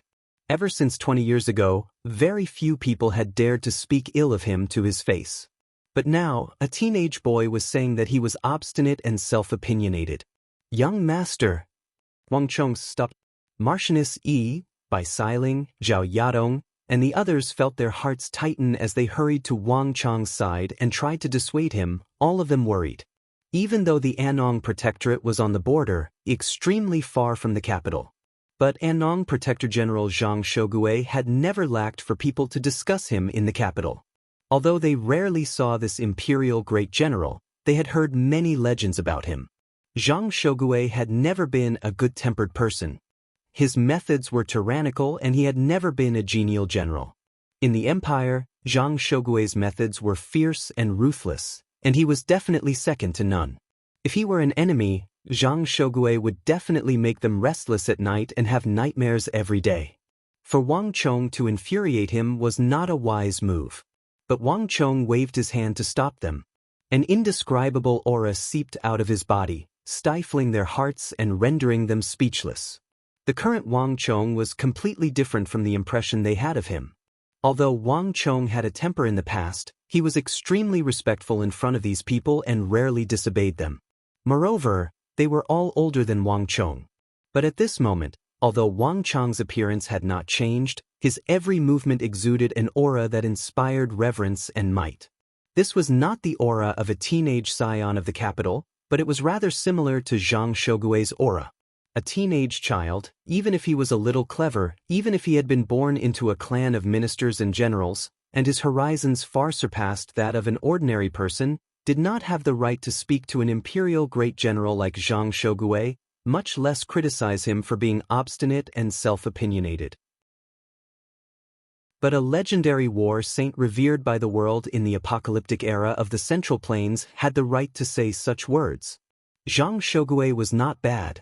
Like any Han, he had a loyal and courageous heart, a patriot who would serve the world and die on the battlefield. This was what he had done for the first half of his life. Whether it was in defeating the Turks, pacifying Yuzhou, subduing the Shi and the Khitans, or suppressing the Goguryeo Empire, Zhang Shogue's abilities and conduct were beyond reproach. However, people would change. The consecutive victories had changed Zhang Shogue. He had become incredibly conceited, and he would not listen to the words of disobedience of others. When Zhang Shogue was presiding over Anong, not even the people closest to him, the old friends and comrades who had fought alongside him for decades, dared to say a single word that would displease Zhang Shogue. Zhang Shogue was so arbitrary that all the decrees of the Anong Protectorate, no matter how big or small, came from him alone. Zhang Shogue had absolute confidence in his own abilities, so much so that he would not listen to any words of advice. "Proud soldiers are bound to fall," was a phrase that described Zhang Shogue. When some people lost, they would at most lose a single battle, but when some people lost, the entire world would have to bear the burden of their defeat. Zhang Shogue had been too confident in his own abilities, so he had forgotten that he was also a human, not a god. All humans would make mistakes. The more outstanding Zhang Shogue was, the more skillful he was in leading troops, and the more skilled he was in battle, the more severe the consequences he would cause, the greater the calamity he would leave behind for the empire.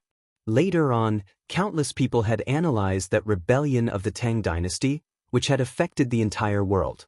Almost all of the generals of the rebel army had come from Zhang Shogue's army.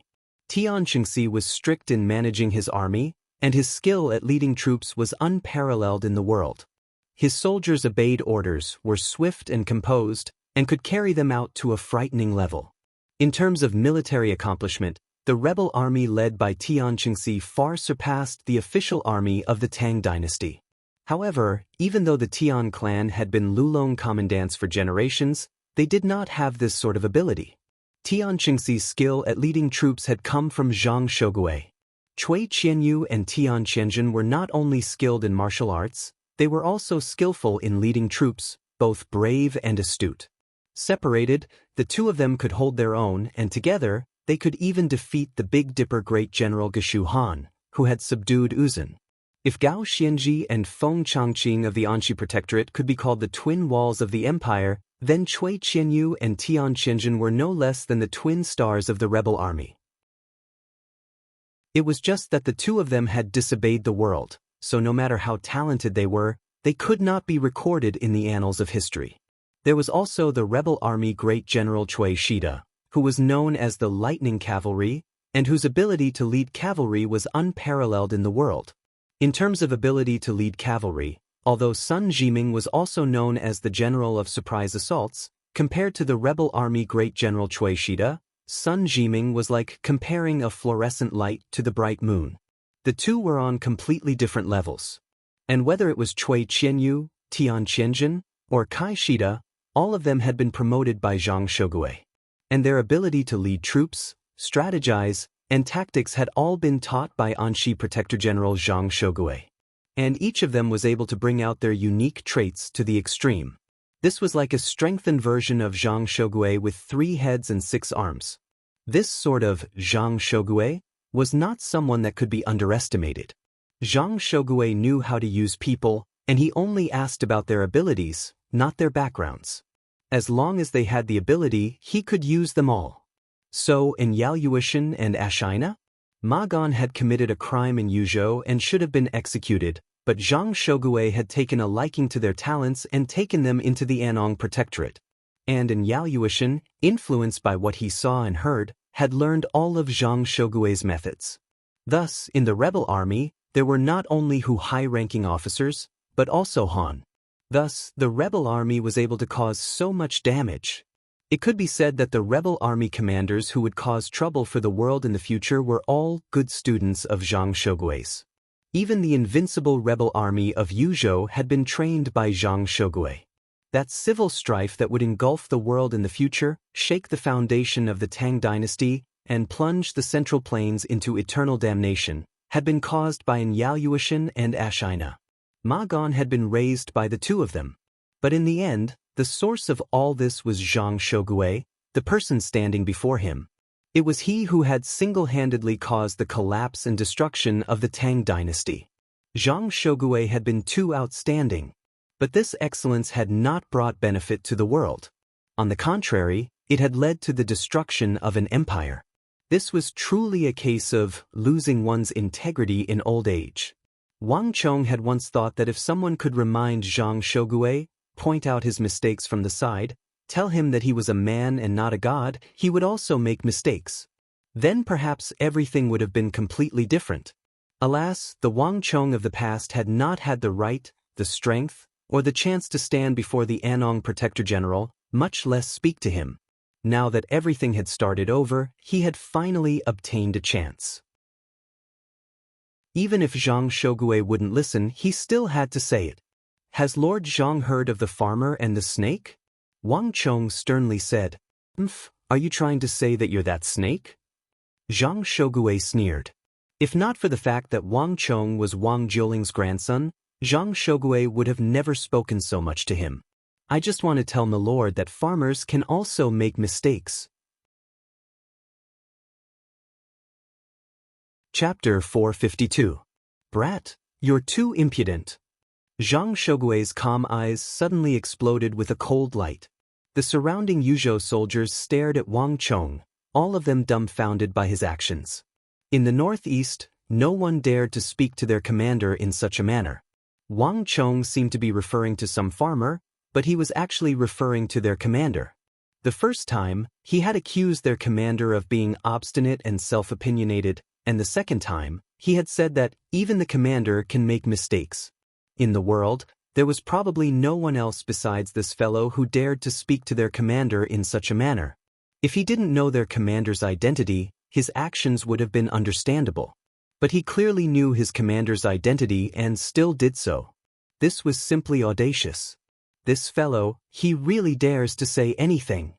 At this moment, even Cui Qianyu and Tian Qianzhen opened their eyes wide, as if they were seeing this youth for the first time. Originally, out of consideration for your father and grandfather, I didn't want to attack you. But now, it seems that if I don't teach you a lesson, you really won't know the immensity of the heavens and the earth. Zhang Shogui's face was grim. Wang Chong's actions had already violated the taboo in his heart. Boom! With a flick of his sleeve, Zhang Shogui extended a powerful palm covered in veins. His 5 fingers lightly clasped together as he clawed at Wang Chong. Boom! Golden light exploded and fierce winds howled. An enormous attractive force immediately engulfed Wang Chong, and like a paper kite, Wang Chong was instantly pulled into Zhang Shogui's hand. Not good. Wang Chong was alarmed. He had always believed that his foundation was deep and sturdy, and his cultivation was extremely stable. But in front of Zhang Shogui, he was nothing as lowly as an ant. With the pull of those 5 fingers, Wang Chong felt the air around him turn into a massive wave, sucking him away like a leaf of duckweed. Hurry and save the young master. Not good. On the other side, Elder Yi and Elder Zhao also paled in fright. Zhang Shogui's face was green, a clear sign that he had been angered. The two of them had heard rumors of the Anong Protector General's style. If the young master really fell into his hands, he would definitely not have a good ending. Bang! Taking advantage of the powerful distance between them and Wang Chong, Elder Yi and Elder Zhao's broad and powerful palms, one on the left and one on the right. In a flash, the moment Wang Chong was sent flying, they suddenly grabbed his ankle, pulled him back and fixed him in the air. Let him go! Almost at the same time, the sky was filled with dragon roars. Li Sai held the huge Wuzi steel saber on his back, and suddenly a majestic white saber aura soared into the sky. This blade cut through the void, cut through the dark clouds, and cut through the endless starry sky. Rumble! Li Sai's saber was several dozen zhang long, transforming into a massive storm of saber energy that caused the heavens to pale as it slashed down at Zhang Shogui. Good saber technique. Zhang Shogui's eyes flashed. The elegance of Li Sai's saber had even made him raise his eyebrows in surprise. But your cultivation is too low. It's still not enough. Standing still, Zhang Shogui pushed his right hand out. Boom! In a flash of golden light, a massive golden palm, 100 zhang away from Zhang Shogui, loomed over him like a mountain. Rumble! Li Sai's saber chi slashed down from the sky and collided with the huge golden palm that was over 100 meters tall. Instantly, it was as if it had collided with a shapeless mountain, and it suddenly stopped. Not only that, but the rebounding force of the giant golden hand even shattered Li Sai's indestructible saber chi storm. Li Sai's expression froze, his eyes going wide. This attack had gathered all the energy in his body, making it practically his strongest attack. Back then, he had gone alone to the northwest and even killed Black Dragon Zhao. But a casual push from Zhang Shogui had shattered his saber into pieces. However, before Li Sai could think further, in the next moment, the giant golden hand suddenly transformed into a golden storm of stellar energy and bounced back, crashing into Li Sai. With a scream, Li Sai's body trembled as he was sent flying like a ragged kite. Li Sai was still far from reaching his peak. The future, invincible great general, was still far from meeting the current titan of the empire. It's your turn now. A callous voice resounded in the ears of the crowd. No one had seen how this protector general had vanished, only that when they next saw him, he was only several zhang away from Elder Yi and Elder Zhao. Boom! The most gentle and genial air instantly transformed into the fiercest storm. Elder Yi and Elder Zhao, one half a step into the imperial martial realm and the other at the peak of the profound martial realm, had been generals who had followed Wang Chong's grandfather on the northern expedition. But in the face of Zhang Shogui, who was at the zenith of his power, they instantly screamed as the powerful streams of air exploded from Zhang Shogui's body, sending them flying along with Wang Chong. During this entire process, Zhang Shogui still had his hands behind his back, making no obvious movements. Every era had its own mark. In the era of Wang Chong's grandfather's fame, Zhang Shogui might have still been an obscure soldier, but now that Duke Jiao had retired, it was the era of Wang Zhongxi and Zhang Shogui. On the other hand, Wang Zhongxi was modest and aloof from worldly affairs. As a result, Zhang Shogui, who had to submit to him, became the most influential and authoritative imperial great general of the Great Tang Empire's Han generals. Right now, Zhang Shogui possessed a unique weight in the empire. The only thing he lacked was probably the merit of assisting the dragon and the most profound of qualifications. This was also why he had always been lower than Wang Chong's grandfather and the Yao clan's old master in the imperial court. Buzz! Zhang Shogui's expression was cold and callous. With a wave of his hand, he easily sent Elder Yi, Elder Zhao, and the others flying. Then he raised his palm and grabbed at Wang Chong. Brat, it's your turn. Zhang Shogui's expression was cold as his 5 fingers clenched together. As he sent Elder Yi and Elder Zhao flying, he immediately grabbed at Wang Chong. The path of stellar energy, the path of yin and yang, the body of hard and soft. Great generals like Zhang Shogui had long ago cultivated all of these to perfection. Sending Li Sai flying with a wave of his hand and sending Yi and Zhao flying was just a warm-up for him. He didn't use his true abilities at all. Bang! To his surprise, the moment Zhang Shogui's fingers clenched, he grabbed nothing but air. The figure in front of him blurred, and Wang Chong had already disappeared. This is Koi follows the waves. Zhang Shogui's expression flickered as he saw that figure escape the range of his pull. For the first time, a look of surprise appeared in his eyes. Koi follows the waves was not a martial art, but a technique. A martial artist of a lower cultivation would find it very difficult to escape from a martial artist of a higher cultivation, but Koi follows the waves was different. The Koi followed the waves, up and down. As long as it followed the direction of the current, it could freely pass through any massive wave. More importantly, the Koi did not follow the waves because it was being pulled by them. It could freely control its movements and not be restrained. It could even follow the waves and jump out of the water, leaping out of the waves and completely escaping the current. Koi follows the waves was precisely this sort of technique. If one could not resist the pull of one's opponent, then one could move along the stellar energy and finally leap out. And on a higher level in martial arts, it was not just a technique to resist a simple pull. In a battle between high-level experts, one could follow the flow of one's opponent's stellar energy, find out the rules, and then take advantage of the situation to penetrate deeper and defeat the opponent in a single blow. In the world of martial arts, the weak only used this sort of technique to fight against experts of a higher cultivation level. On the contrary, it was used more often against top-class experts of the same cultivation level. But whether it was the former or the latter, this sort of technique required an extremely high level of skill.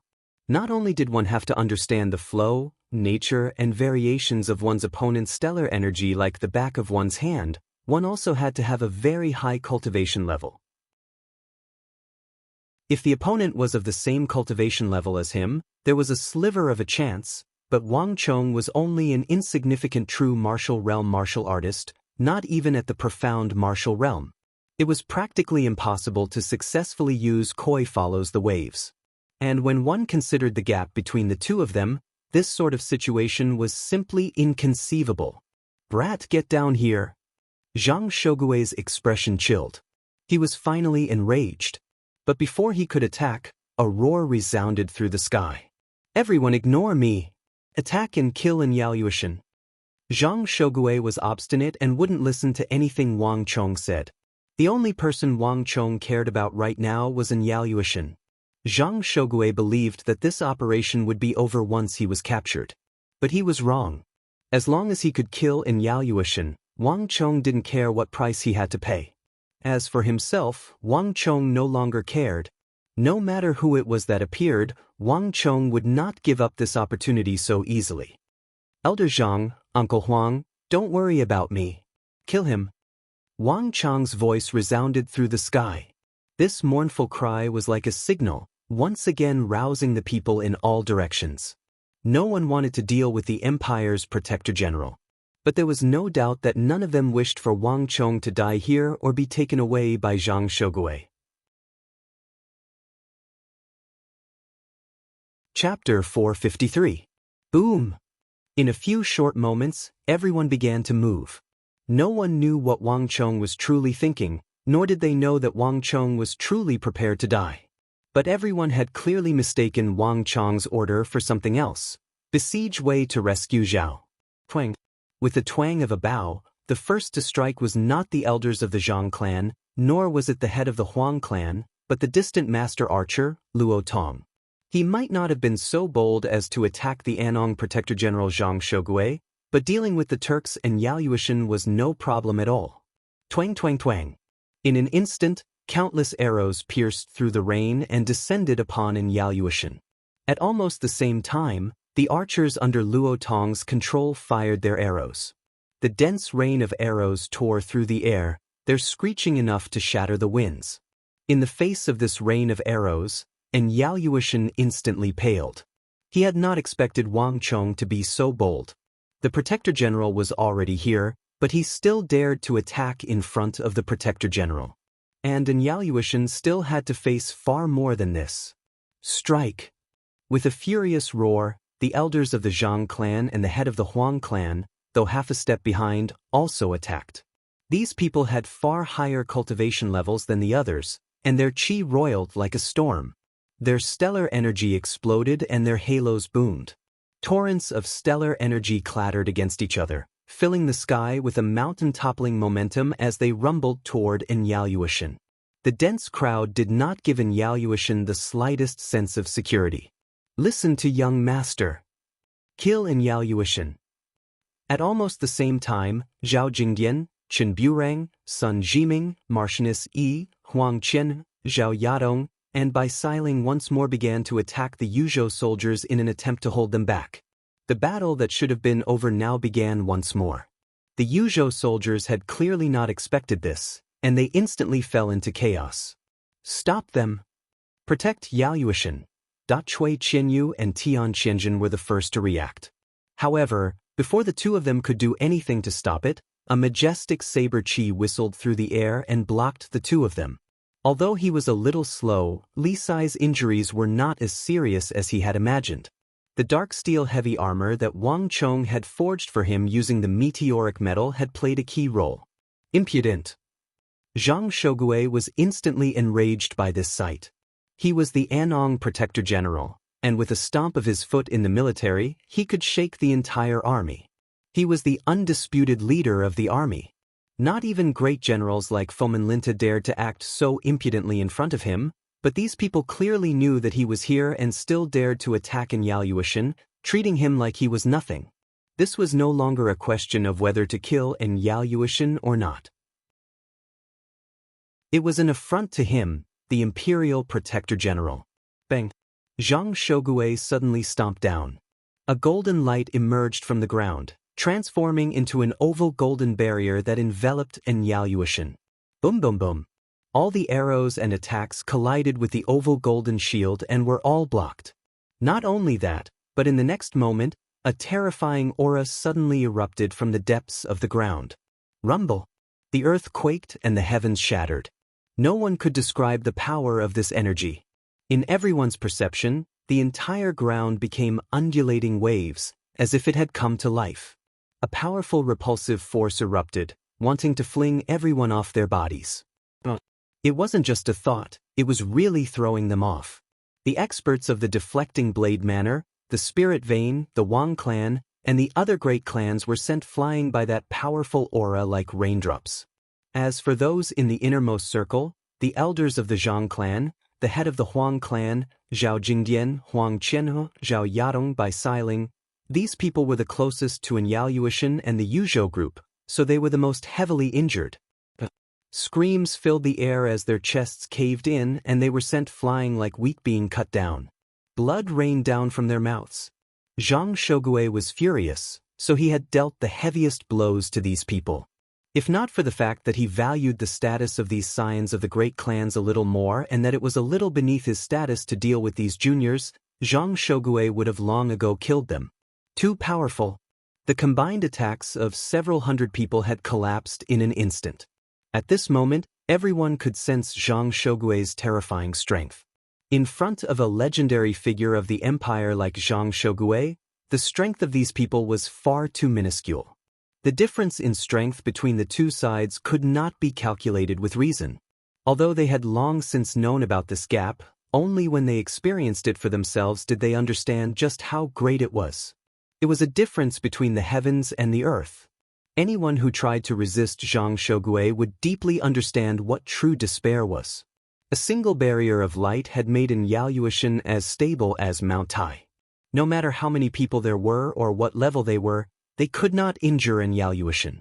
And with just one step, not only had the several hundred people present failed, they had all been injured. And this was not even Zhang Shogui's true strength. He probably hadn't even used 10% of his strength. This was no longer something that could be described with just the word, powerful. If anyone dares to attack again, I will have the members of your clans banished to the army, sent to the northeast, and sent to Goguryeo. Zhang Shogui's face was ashen, his expression as cold as ice. With the imperial censors in the capital, not even Zhang Shogui dared to act recklessly. In Emperor Taizong's era, So Yongsun had achieved so much that he had been impeached by the imperial censors. Later, in Gaozong's era, the prime minister had misspoken and had also been impeached by the imperial censors.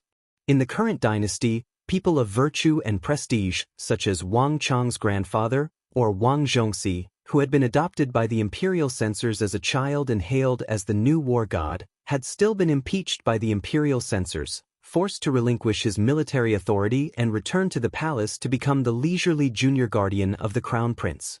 Although Zhang Shogui had always thought highly of himself, and even looked down on the imperial censors in the capital, he still had to have some scruples, so he could not act recklessly.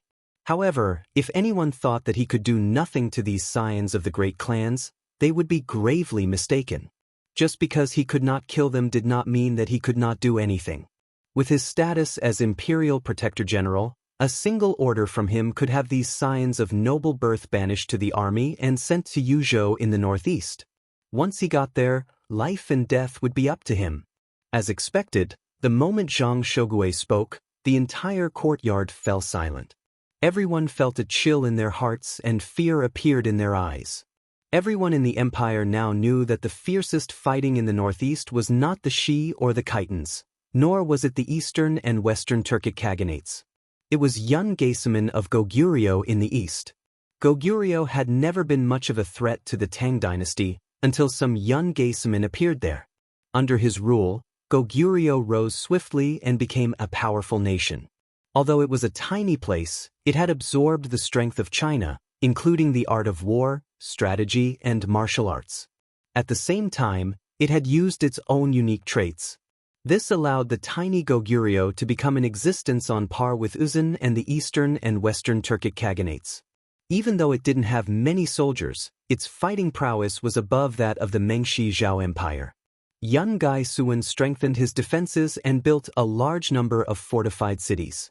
Even with Zhang Shogui's abilities, he could only suppress the Goguryeo Empire and make it difficult for them to come out. And the enormous price one would have to pay to attack the Goguryeo Empire forced even someone as decisive as Zhang Shogui to give up on the idea of attacking the Goguryeo Empire. From this, one could easily imagine how fierce the Goguryeo Empire's resistance was. It was easy to imagine how high the death rate of the battles there was. If he was sent there, he would definitely die. However, before they could think too much about it, they heard a scream in the next moment. Ugh! Under everyone's watchful eyes, a woozy steel sword flew out of Ashina's hand. Thoracic thorns puncture the chest, the back puncture. Ashina? Thoracic thorns vomited blood and his lips moved, but not a single word came out. His eyes were wide open as he stared in a daze at the eagle. Even in death, he still couldn't understand why the eagle had not gone to deal with Yaluoshan, but had chosen to kill him, a stranger. Impossible, this is impossible, Ashina? Thoracic Thorn's mind was blank. He had come to save Yaluoshan. These people had come to deal with Yaluoshan, not him. Ashina? Thoracic Thorns had always had this impression and thought in his mind, so in this battle, he had been standing on the outside. And the appearance of his commander had made him feel more and more that this battle was already over, so he had not even considered himself. Ashina? Thoracic Thorns had not expected that in the end, while Yaluoshan had not died, the person to kill would be him. Success! The eagle didn't know why Wang Chong had wanted him to kill that young who standing on the outside, but his long relationship with Wang Chong had given him a thorough understanding of Wang Chong's intentions. The gesture Wang Chong had made was for that who, and even the woozy steel sword in his hand had been given to him by that who. Since Wang Chong wanted him dead, that who assuredly had a reason to die. Swish! The sword was pulled out and blood spurted out. The eagle's strike had succeeded, and he immediately retreated. The eagle had reacted very quickly, but he was still much too slow. You're seeking death. A golden bolt of stellar energy flew out, and before the eagle could even dodge, he was sent flying like a shooting star.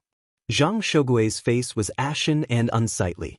But none of this could change Ashina? Dry fate.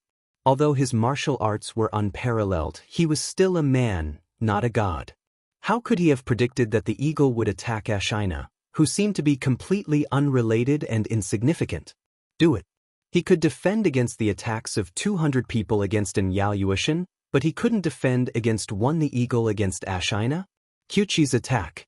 The blind spots in one's thinking were the hardest to defend against. No. Become Ashina?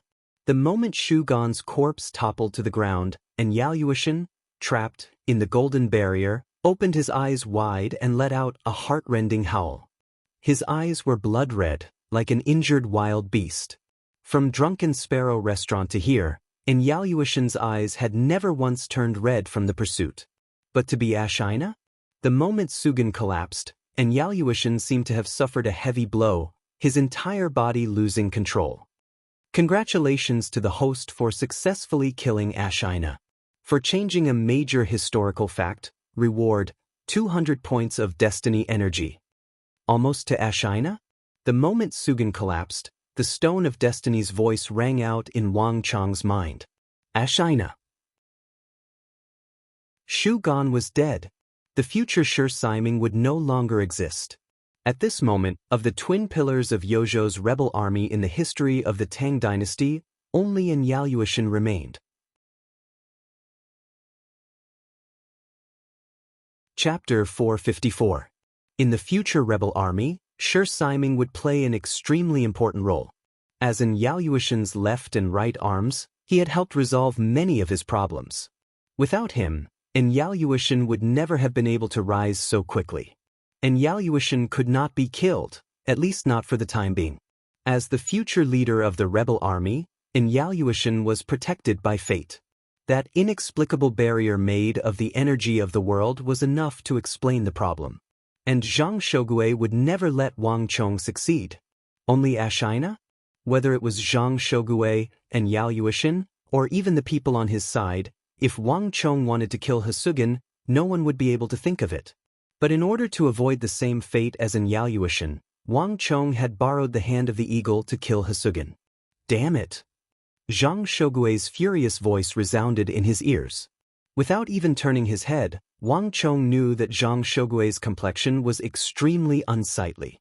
But Wang Chong no longer cared. There would come a day when Zhang Shogui would know that Wang Chong was not humiliating him, but helping him. It's over! Wang Chong raised his head, his gaze sweeping over the dark clouds overhead. The rain was still pouring down, and amidst the dark clouds and lightning, a massive eagle unfurled its wings and let out a clear cry as it circled in the sky. A red ribbon of silk fluttered around the eagle's leg, an extremely eye-catching sight. Boom! In a dazzling golden light, a wave of golden stellar energy soared into the sky, grabbing at the crowd. An enormous attractive force pulled at them like invisible threads. Zhao Jingdian by Xiling, Su Gan, Huang Qian, Zhao Yadong the Eagle, Wang Chong, Duke of Yi, Elder Zhao, and Li Sai, all 200 people were instantly dragged off the ground by a terrifying energy, flying like ragdolls toward Zhang Shogui. Zhang Shogui was enraged. Ashina? Shu Gan's death had thoroughly aroused the Imperial Protector General's killing intent. In that instant, everyone felt a sense of terror that came from the bottom of their hearts. This was Zhang Shogui's true strength.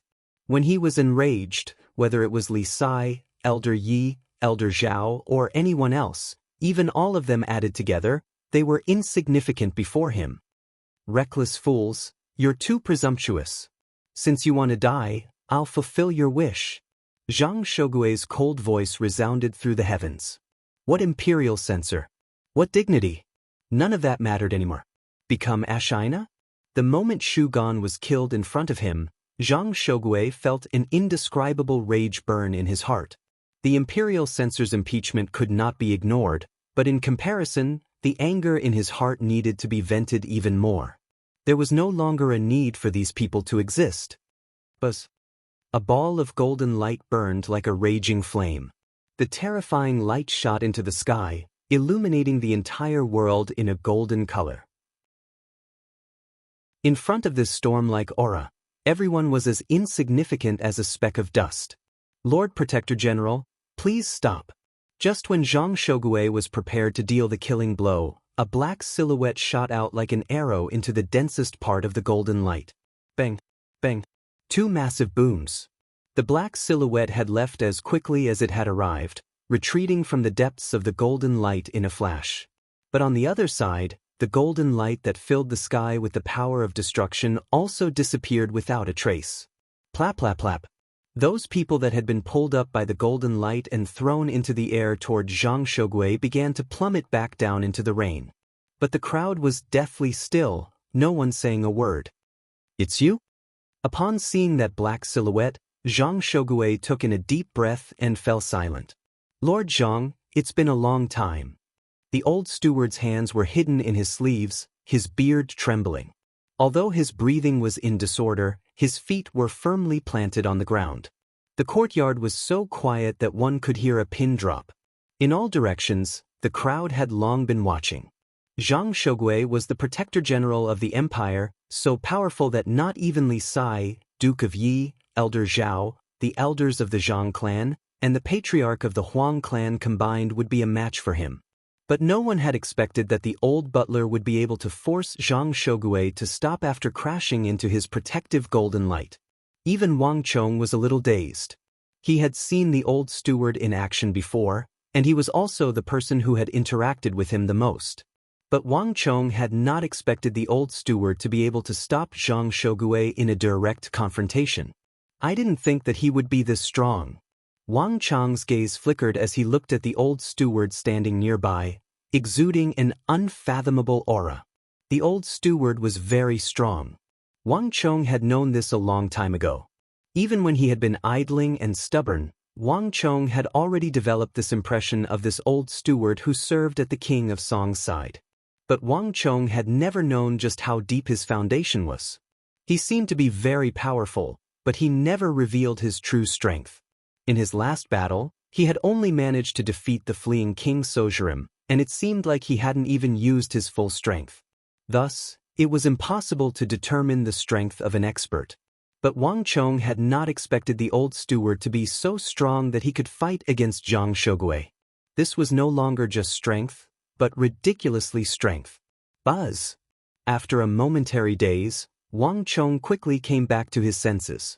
Of all the people present, he was probably the least surprised by the old steward's appearance. With a wave of his sleeve, Wang Chong quickly turned around and walked to the other side. Since the old steward had appeared, this battle could no longer continue. Everything was over. "How is it?" Wang Chong walked over and stopped at the eagle's side. The eagle lay motionless in the rain and mud. Hearing Wang Chong's voice, he suddenly tore off his mask, revealing a pale face and a faint trickle of blood at the corner of his lips. "I'm fine. This armor truly is very strong. If you hadn't told me before and if I hadn't dodged in advance, I would have been dead by now," the eagle said, his elbow propped up on his back as he panted. The meteoric metal was extremely tough, and it was also famous for being difficult to forge. For this reason, Wang Chong had only secretly forged a few sets, one for Li Sai, one for the eagle, and one for Wang Chong. Li Sai was something that Wang Chong had conceived long ago. His strength was of utmost importance to Wang Chong. As for the eagle, his control over the information channels and the ability to quickly communicate with and transmit information were extremely important to Wang Chong. He was essentially a hub for information. The eagle could not die now. Thus, the second set of meteoric metal armor had been given to him. It was precisely because of this that Wang Chong dared to have the eagle assassinate Ashina's mission. Sometimes, a difference of a hair could lead to a difference of 1,000 years. Not even Zhang Shogui could have imagined that the eagle was wearing an incomparably tough armor forged from meteoric metal. "It's fine as long as you're fine.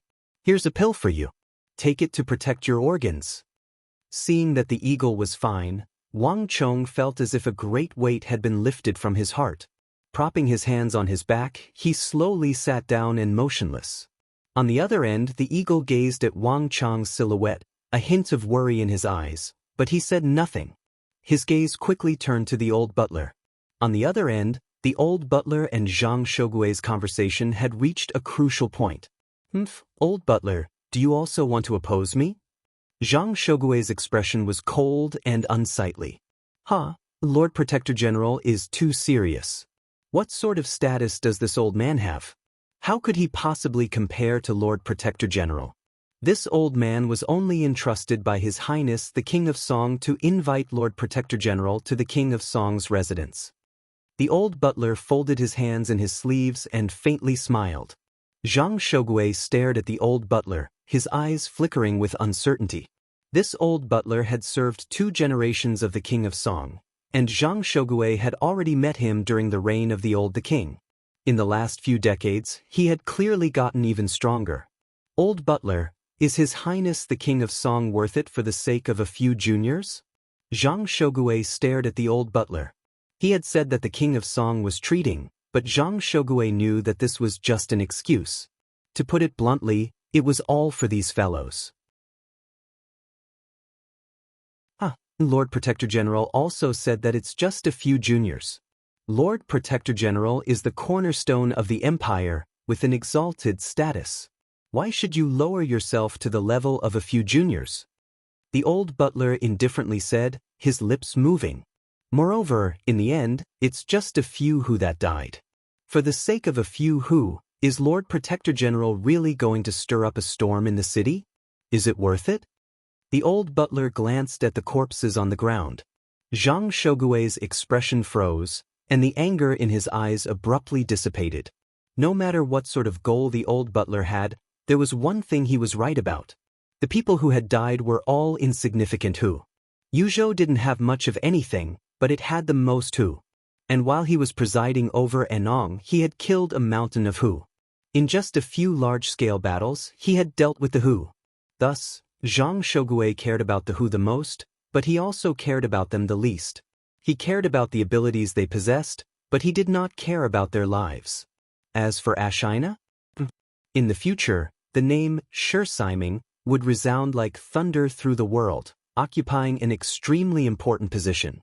But at this moment, these 3 words were clearly meaningless to Zhang Shogui. Zhang Shogui had killed countless people, so he naturally wouldn't care about a single who. And if I say no? To Zhang Shogui's surprise, Zhang Shogui suddenly sneered and said something completely unexpected. The King of Song was of the imperial clan's bloodline, an imperial prince, and he held an extremely important position in the army. Zhang Shogui had to give him some face, but if he were to admit defeat like this, he would be showing off too much of a weakness. Zhang Shogui's current status had already surpassed the so-called bloodline shackles. Although he was still not on the level of the King of Song, he wasn't too far off. Zhang Yuanbao, are you still brooding over the matters of the past? Suddenly, an elderly voice, mellow and dignified and wise, resounded in everyone's mind. This voice was neither loud nor soft, like the ravings of a listener. But when Zhang Shogui heard this voice, his body trembled and his face paled. Yuanbao was his courtesy name. In this era where everyone called him Protector General, Milord, Commander, very few people knew of his courtesy name. And almost no one had the right to call him Zhang Yuanbao. Courtesy name was not something that could be casually called. Only a senior could call a junior by his courtesy name. But Zhang Shogui was already in his 50s, and he had a high status and authority. Zhang Yuanbao was not something that just anyone could casually call him. But Zhang Shogui knew that there was one person in the capital who just so happened to be called by this title. Wang Jiuling, the previous virtuous minister of the Tang dynasty revered by everyone in the world.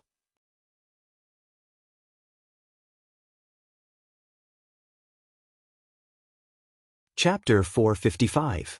The current Zhang Shogui was no longer the same as before, and Wang Jiuling had long ago withdrawn from the position of prime minister and the imperial court. He was no longer that lofty, bright minister of the Tang dynasty, second only to one and above all. In terms of authority and status, Zhang Shogui was no longer inferior to Wang Jiuling. At the very least, he no longer needed to look up to him. But even so, Zhang Shogui did not dare to be careless. Zhang Jiuling, I'm not making things difficult for your grandson. It's your Wang clan that has repaid kindness with enmity and made an enemy of me. See for yourself what he's done. Your good grandson took advantage of my absence to attack my subordinates. You're also a soldier, so you should know what the consequences are for taking people to attack active soldiers, right? Zhang Shogui coldly said. Although his expression was cold, there was a tinge of fear in his expression, completely different from how he treated his old butler. This was not just because Wang Jiuling was unwilling to retreat. Although he had resigned from the position of prime minister, he had still been invited into the Four Quarters Embassy by the Holy Emperor, so he still possessed enormous influence in the court. It was also because Zhang Shogui knew that Wang Jiuling was an extremely powerful scholar. Wang Jiuling was not famed for his literary prowess, but his cultivation on the literary path had been acknowledged by the literary world several decades ago. If not for the fact that Wang Jiuling's ambitions lay elsewhere, he might have already become the leader of the literary path. Wang Jiuling was getting older, and the wounds he had sustained on the battlefield had caused his cultivation on the martial path to decline by the day. He was no longer as formidable as he had been in the past. But his cultivation in the literary path would definitely not be affected by this kind of thing. On the contrary, as he grew older, his psychic energy would only get stronger and stronger, and his attainments on the literary path would be even higher than his attainments on the martial path. Back when he was still the bright minister of the Tang dynasty and presiding over the court, Wang Jiuling's psychic energy had already reached a terrifying level. After so many years, not even Zhang Shogui knew what level his cultivation had reached. Those on the literary path were skilled in mental attacks that could pierce through stellar energy to attack the soul. This was completely different from the martial path. In front of the leader of the literary path, not even the strongest martial artist dared to be careless. Wang Jiuling was in the Four Quarters Embassy, but he could still sense what was going on. Moreover, his thoughts were transmitted to everyone's minds. One could well imagine his strength. Although I don't know what's going on. However, I will give you an explanation for this matter sooner or later. That old voice was mellow and heavy, resounding in everyone's mind once again. Grandfather. On the other side, Wang Chong was sitting on the ground with his eyes narrowed. But at this moment, his eyes widened. If the first time was an illusion, then at this moment, Wang Chong was sure that the voice belonged to his grandfather. I didn't think that even Grandpa would come. Wang Chong's heart was in turmoil, but he soon calmed down.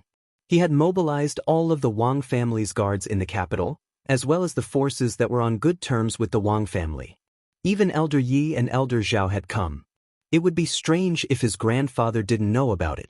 Wang Jiuling, I'll wait for your explanation. On the other side, Zhang Shogui was not thinking so much. Wang Jiuling had already appeared, and with the addition of the King of Song, someone of Zhang Shogui's status would not be able to intervene. Let's go. With a cold face, Zhang Shogui turned and left with a wave of his sleeve. Behind him, although the Yuzhou soldiers were unwilling, they could only follow. Wait a moment. Just when Zhang Shogui was about to leave, a voice came from behind him. This voice stunned not only Zhang Shogui, but also Bai Siling, Zhao Yadong, Su Gan, Marchioness Yi, and Huang Qin, because all of them could tell that this was Wang Chong's voice. What does he want to do? Everyone was dumbfounded. No one knew what Wang Chong was thinking. From start to finish, Wang Chong had never given a reason for his actions. Wang Chong was not an impulsive person. At the very least, in the majority of their interactions with Wang Chong, he had always been a rational person. Thus, his sudden impulsiveness was even more perplexing. Lord Zhang, please wait. Wang Chong pushed himself up with his right palm and stood up. Step by step, he began to walk toward Zhang Shogui. The rain was already beginning to lessen, no longer as heavy as before. But there were still pearls falling. Brat, what do you want to do? Zhang Shogui turned his head and stared at Wang Chong, his eyes dark and unkind.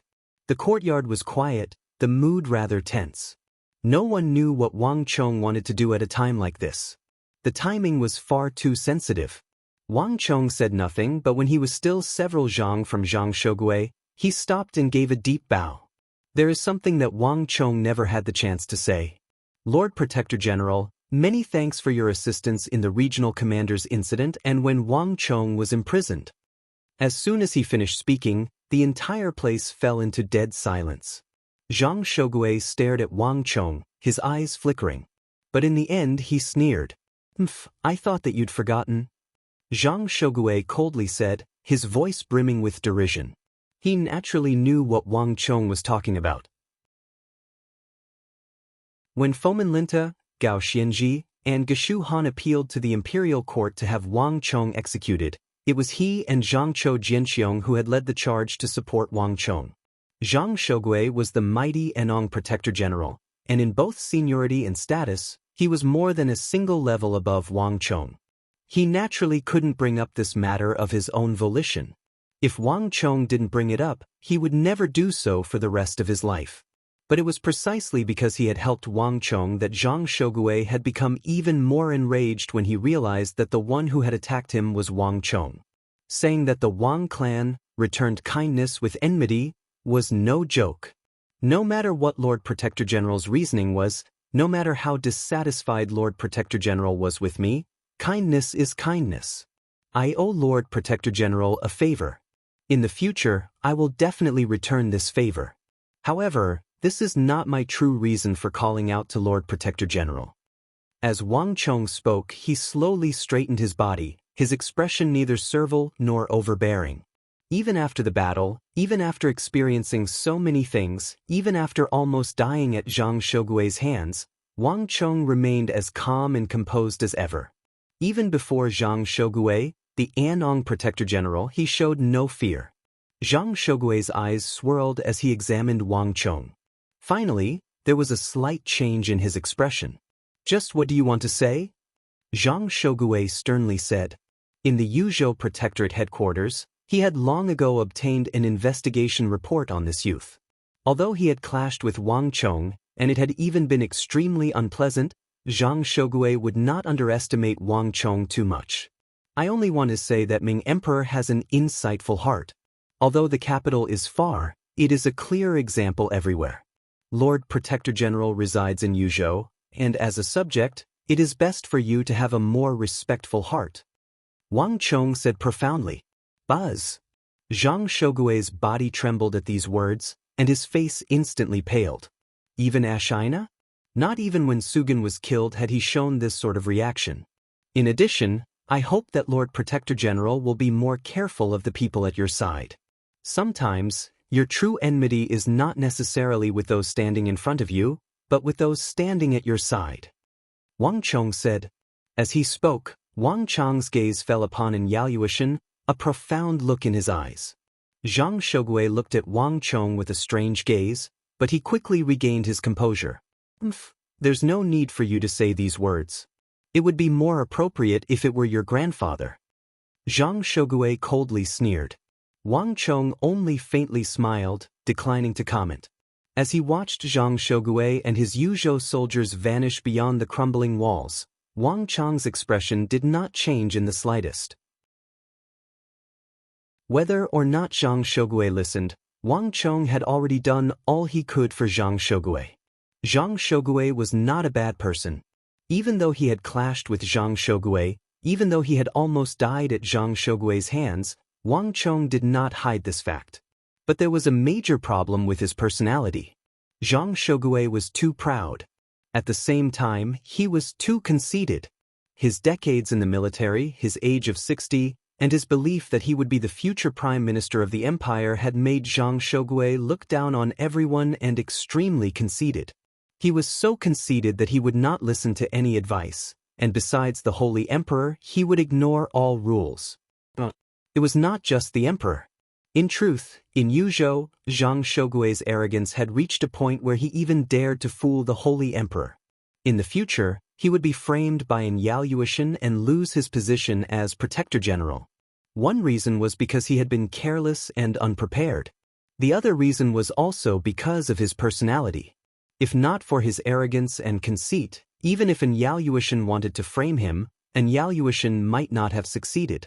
As for how Yaluoshan had managed to successfully frame Zhang Shougui in such a short time, not even Wang Chong was very clear about this. There were far too many riddles and doubtful points in the events of the past. Even Wang Chong had gone too far.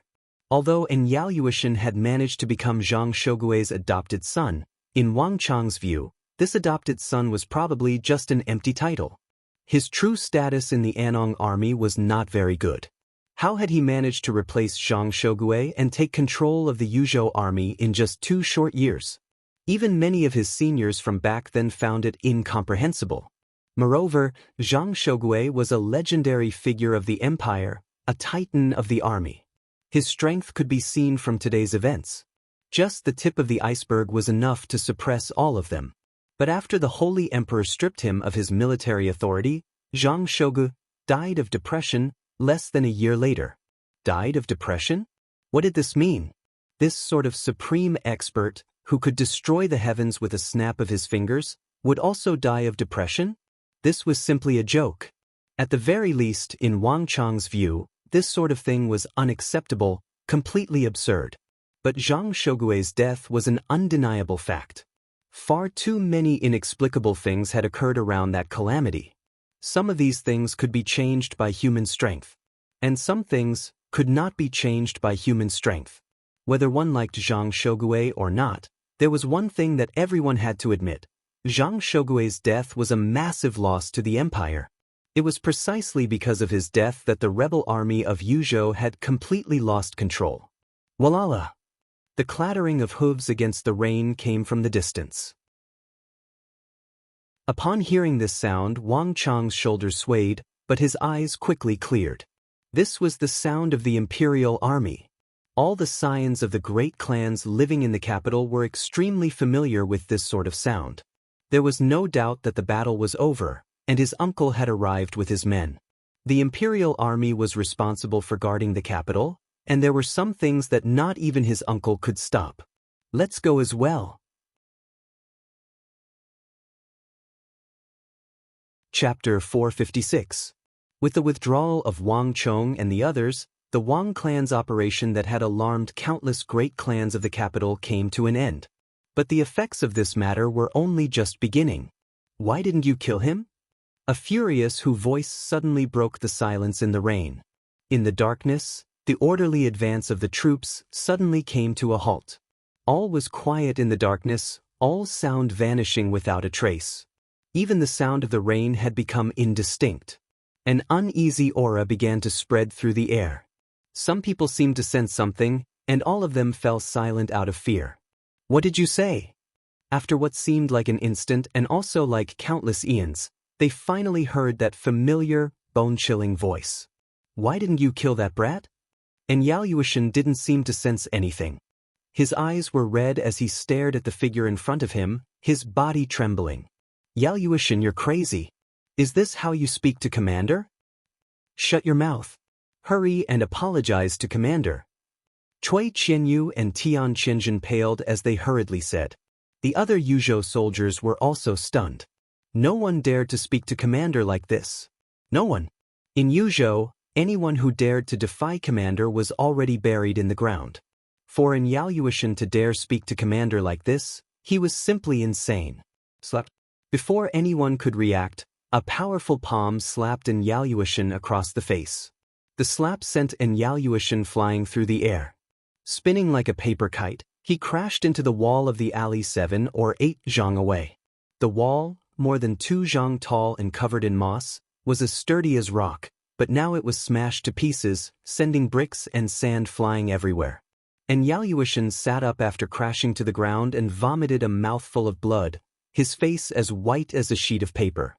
The surrounding crowd lowered their heads, not even daring to breathe too loudly. And Yao Yuishan had been too impudent. No one was surprised that he would end up like this. Are you sure that you're talking to me? Zhang Shogui coldly said, his hands behind his back. His face was expressionless, but his body emitted a chilling and dangerous aura. To the people of the underworld continent, the dangerous aura was too familiar. Every time this sort of energy appeared on the commander's body, several corpses would appear beneath the ground of the Anong Protectorate. Don't forget who you are. You and Ashina? Shu Gan is just 2 insignificant slave catchers under my command. There are as many slave catchers as Ningguan on the prairie as you want. I can promote you and let you live, but I can also destroy you and let you die. Think carefully before you talk to me properly. The surroundings were quiet. Even Cui Qianyu and Tian Qianjun lowered their heads, not daring to breathe too loudly. They didn't even dare to take a look. The capital is too far, but the commander is very close. In Yuzhou, the commander's orders were far more effective than those of the Holy Emperor. There he had absolute authority. Yes, Yaluishan was wrong. Please forgive me, Marshal. After some time, Yaluishan's voice finally rang out in everyone's ears. His head was lowered, his hair draped over his shoulders, and he remained motionless. Around him, Cui Qianyu and the others breathed a sigh of relief. They had truly been afraid that Yaluishan would be impulsive enough to argue with the commander. Fortunately, Yaluishan had finally come to his senses. I'll treat it as a moment of confusion and spare you this time. But if there's a next time, you know the result. Zhang Shogui coldly said. After saying those words, Zhang Xian turned around and walked away with large strides. The others did not dare to be slow and hurriedly followed. A gentle breeze blew the rain against their faces. But no one saw that after Zhang Shogui left, Yaluishan slowly raised his head from the kneeling position. Beneath his disheveled hair, his eyes were not the humble and fearful look that everyone imagined, but a blood-red and venomous red. One day I will make you pay the price. That voice echoed in his mind, and then Yaluishan swayed as he struggled to his feet and began to walk forward. Putting aside Zhang Shogui and the Yuzhou soldiers, the moment the battle in the courtyard concluded, the news seemed to spread wings, flying to every corner of the capital and into the hands of the various clan heads. The sky had darkened, but this time, it was not because of the dark clouds, but because it was already nightfall. But in the capital, there were far more people who were not sleepy. From the moment Wang Chong had issued his order, countless great clans had been keeping a close eye on this place. Just what is this fellow doing? In the lamplight, Yao Guangyi gripped a piece of paper, his brow furrowed. He and Wang Chong had interacted more than once, both in the light and in the shadows. Although he didn't want to admit it, Yao Guangyi had to admit that this youngest son of the Wang clan was gradually becoming a great thorn in his side. But even someone of Yao Guangyi's intelligence couldn't understand why that brat from the Wang clan had put on such a muddle-headed show. Several hours had passed since he had received the news, but even after thinking for a long time, Yao Guangyi still couldn't understand Wang Chong's intentions. In the past, Yao Guangyi had at least been able to see what Wang Chong wanted to do and what his goal was. But this time, he truly couldn't understand. Had they mobilized such a large force just to kill an insignificant Turkic? How could this be? Yao Guangyi didn't even remember his name. If the Wang clan thought that he would believe them, they were insulting Yao Guangyi's intelligence. It shouldn't be. Yao Guangyi's brow rose, his mind in a panic. This feeling of not being able to understand the other party's intentions made him feel extremely uncomfortable. And he also felt a deep sense of defeat. Father, Wang Chong's level of ability is still far from reaching that level. Could all of this be the will of that person in the Wang clan? But isn't this method a little too direct, a little too childish? No matter how I think about it, it doesn't make sense. Father, please enlighten me. Yao Guangyi sighed deeply. He suddenly turned to look at his father, who was seated peacefully in the room, and bowed deeply. His father resided in the Four Quarters Embassy, and he had passed down an order that no one in the Yao clan was to enter the Four Quarters Embassy to visit him unless there was an important matter. Furthermore, the older he got, the less time his father had to show his face. Yao Guangyi was still able to meet his father a few times as his biological son. But as for the other members of the Yao clan, in the past, he could still meet them 3 to 4 times a year. But now, he probably wouldn't be able to meet them for several years at a time. Even for Yao Guangyi, Old Master Yao had made it clear that he shouldn't come to the Four Quarters Embassy in the future. The more one used authority, the less effective it would be. The less one used it, the more one would be respected. The more mysterious something was, the more one would revere it. Yao Guangyi knew that this was the old master's way of survival. However, this matter was out of the ordinary, so he had no choice but to come. The room was silent. Old Master Yao's hands were placed on the 5-chi tall cane, but his body was hidden in the darkness, not moving in the slightest. The flickering candlelight cast a shadow over his entire face, making it hard for one to see him clearly. Only the flickering candlelight continued to shine on the robe he was wearing. Wang Bowu isn't such a person. After an unknown period of time, Old Master Yao suddenly spoke. There was an indescribable tone in his voice. The person who understood you the most would always be your enemy. Even though he had competed with Wang Jiuling for several decades, Yao Chong had to admit that the person who lived next door was indeed a person who was one with knowledge and action.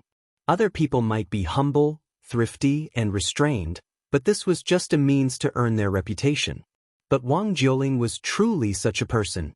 If not for his inflexible personality, given Wang Jiuling's contributions to the throne and his position as prime minister, assisting the Holy Emperor, and founding the Tang dynasty, the Wang clan would have long enjoyed great wealth and power. How could they have been suppressed by his Yao clan?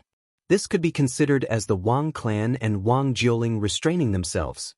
But even so, Wang Jiuling's name had spread throughout the world, and he was loved and respected by the people of the world. Even if Yao Chong wanted to learn this, he wouldn't be able to. I understand what you want to say, but even if the Wang clan wanted to avoid arousing suspicion and sully themselves, they wouldn't use such methods. At the very least, Wang Bo wouldn't. Old Master Yao leaned on his cane and closed his eyes, seemingly in deep thought. Although I don't know what's going on, there's a high chance that this matter was that child's idea and has nothing to do with Wang Bo. A hint of doubt could be heard in his voice. There weren't many things that Old Master Yao couldn't understand, but the matter that had happened today wasn't something that even he could understand, not to mention Yao Guangyi. He could understand the crux of the matter, and he could even determine that it was all Wang Chong's idea. But he also couldn't understand why Wang Bo would do such a thing. That who was probably just a who, and there was nothing special about him. Wang Chong had probably never met him before. But why would Wang Chong act so crazily? Why would he even offend Zhang Shogui? Old Master Yao closed his eyes and fell into deep thought. Our Yao clan shouldn't get involved in this matter for now. Let's wait and see before deciding what to do. Old Master Yao suddenly said, "Yes, father." A hint of surprise flashed through Yao Guangyi's eyes, but he quickly lowered his head and respectfully said, "But father, this is such a good opportunity. Are we really not going to use it to suppress him?" What you want to do is your business. But don't use your authority in the Bureau of Military Personnel. If you really want to do something, inform the Court of Judicial Review. Yes. Yao Guangyi was overjoyed. In addition, Old Master Yao leaned on his cane and suddenly said, "Investigate that who. Go and investigate that who. He might be useful in the future." Yes. Chapter 457. Similar events were taking place in various parts of the capital. In the several decades that the Wang clan had lived in the capital, this was the only time it had taken such an action. Haha, wonderful. The Wang clan is seeking its own destruction. A burst of wild and insolent laughter suddenly came from the Qingqi residence. A black-bearded middle-aged man dressed in a golden imperial robe stood in the middle of the room, his arms wide open. He was so happy that his entire body was trembling, and even his eyebrows were about to squint. "Your Highness has tried to contact Zhang Shogui before, but Zhang Shogui never replied. All the letters have been like rocks sinking into the ocean. However, this was a once-in-a-lifetime opportunity. Zhang Shogui did not provoke the Wang clan, but the Wang clan provoked him. So many great clans of the capital have seen this, and Zhang Shogui can't possibly hold back. Milord has gained yet another ally." At the side, the goateed elder bowed with a solemn expression as he spoke respectfully. You really know how to talk. Take my seal. Immediately invite Zhang Shogui. In addition, pass on my order. Immediately notify the Bureau of Military Personnel, the Court of Judicial Review, and the Imperial Army. Oh, even the Imperial Clan Court. I want that brat of the Wang clan to be thrown into prison as quickly as possible. I'd like to see just who will save him this time." As Qingqi spoke, his eyes became extremely cold and sinister. In the imperial court, the King of Song had always been his greatest rival. And the Wang clan assisting the King of Song was a thorn in his side that he wanted nothing more than to get rid of as soon as possible. Alas, his plan to deal with the King of Song and the Wang clan had failed on the verge of success, and his plans to deal with the Wang clan had all been foiled by Wang Chong. King Qi had long ago been suppressing a bellyful of rage. But because of his status, King Qi simply could not recklessly deal with Wang Chong. In a place like the capital, there were many eyes and ears. Not even an imperial prince could act recklessly. But this time is different. You're the one who walked right into the trap. In the darkness, an extremely cold light flashed across King Qi's eyes. This was foreordained to be a restless night. The Yao clan, the King Qi residents, all the dukes and nobles of the capital, and even the great clans, were all trying to guess at the Wang clan's inexplicable actions. In a place like the capital, those who could stand for decades without falling were mostly people who had weathered great storms and seen all sorts of schemes and schemes. These people were extremely familiar with the political struggles in the imperial court and the mutual deception between the aristocratic families. There were very few things that they couldn't see through. But that night, everything that happened was laid out clearly in front of everyone's eyes. But no one dared to say that they clearly saw what happened that night. This had never happened before. Grandfather. In Four Quarters Embassy, Wang Chong called out and then kneeled in front of his grandfather. The atmosphere in the room was solemn. Wang Chong's grandfather, the Duke Jiao, that everyone in the world revered, sat at the head, while Wang Chong's big uncle stood on his right and his uncle Li Lin stood on his left. On this occasion, even Duke Yi and Elder Zhao had been sent outside to stand guard. Other than members of the Wang clan, no one else could enter the room. All eyes were on Wang Chong.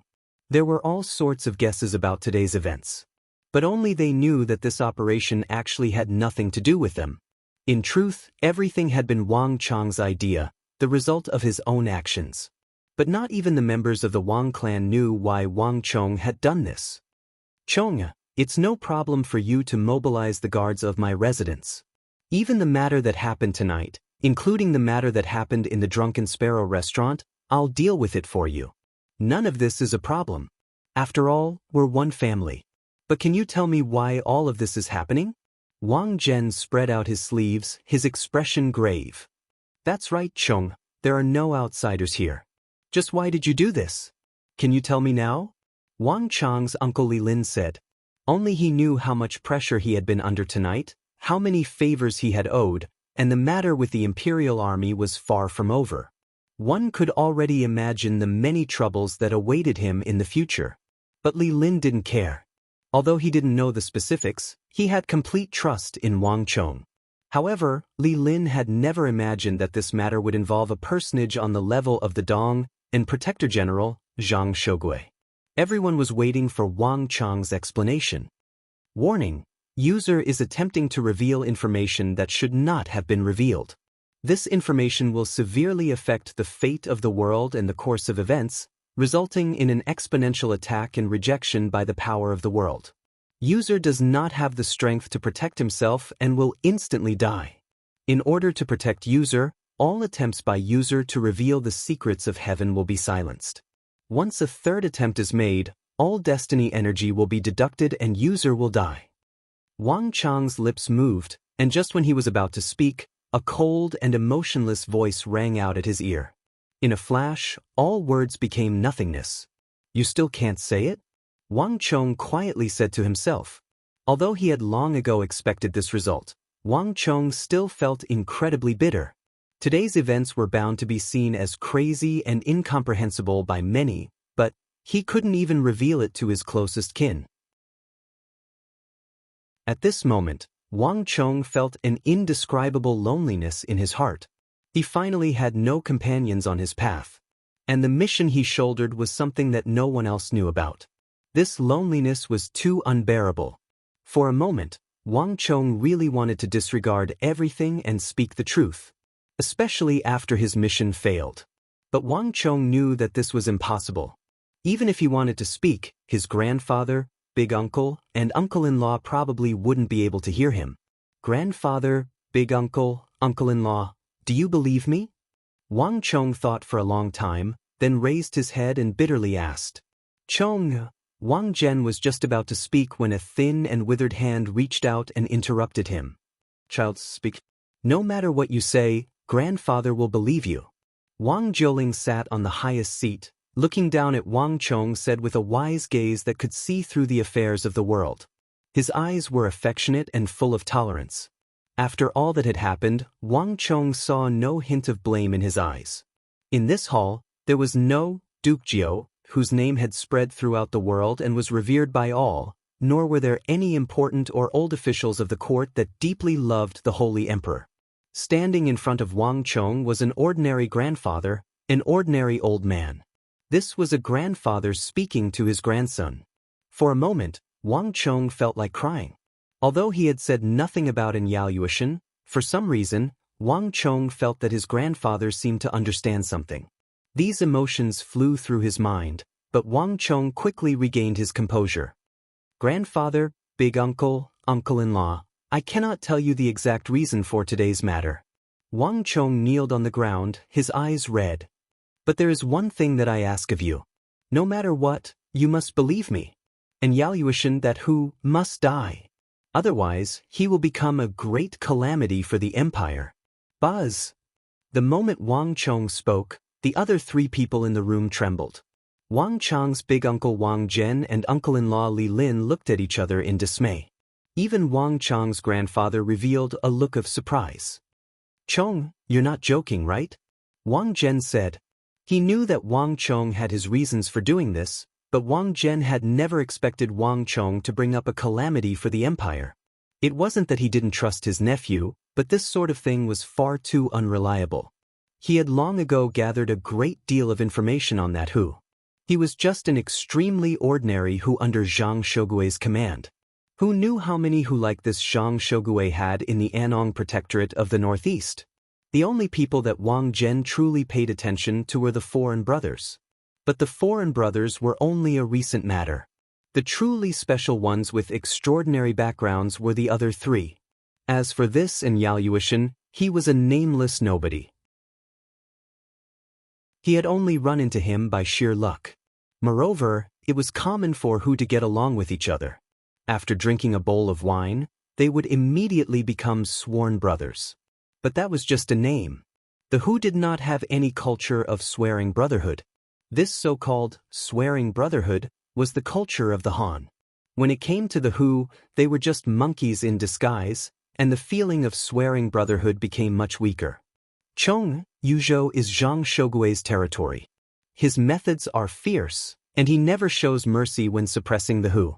Thus, even though he has both Hu and Han, he has never caused any trouble. Under his command, it is impossible for any of the Hu people to be respected. Even if we take 10,000 steps back, even if a formidable Hu does appear, he'll just be a minor character. There are plenty of people in the capital who can deal with him.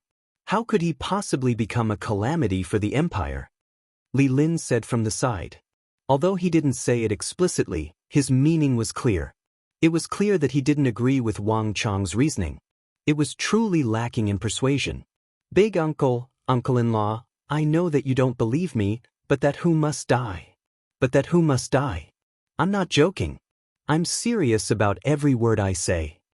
Wang Chong sternly said. The Tang dynasty had not yet fallen. The setting sun still shone on it.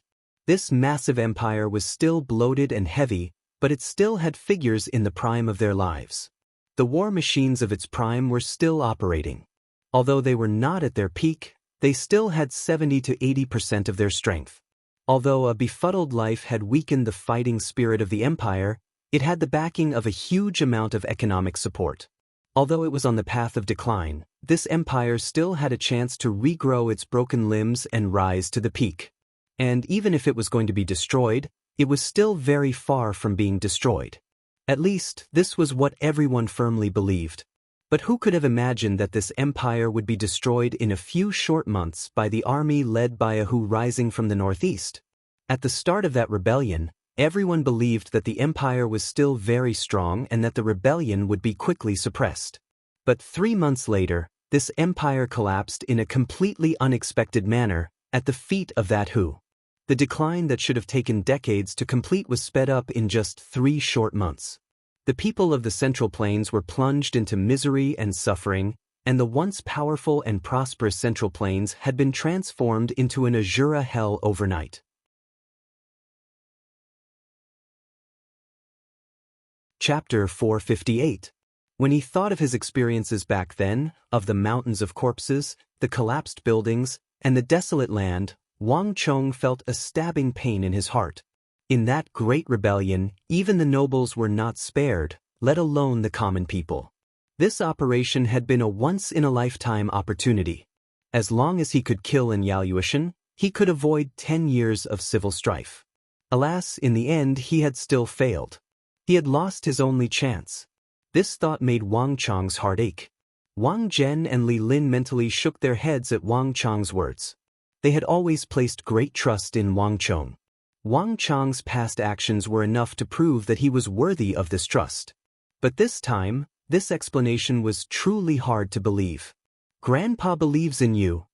Suddenly, an elderly and dignified voice came from behind them. "Father!" Wang Zhen and Li Lin turned their heads, their eyes filled with shock. "Child, Grandpa believes in you."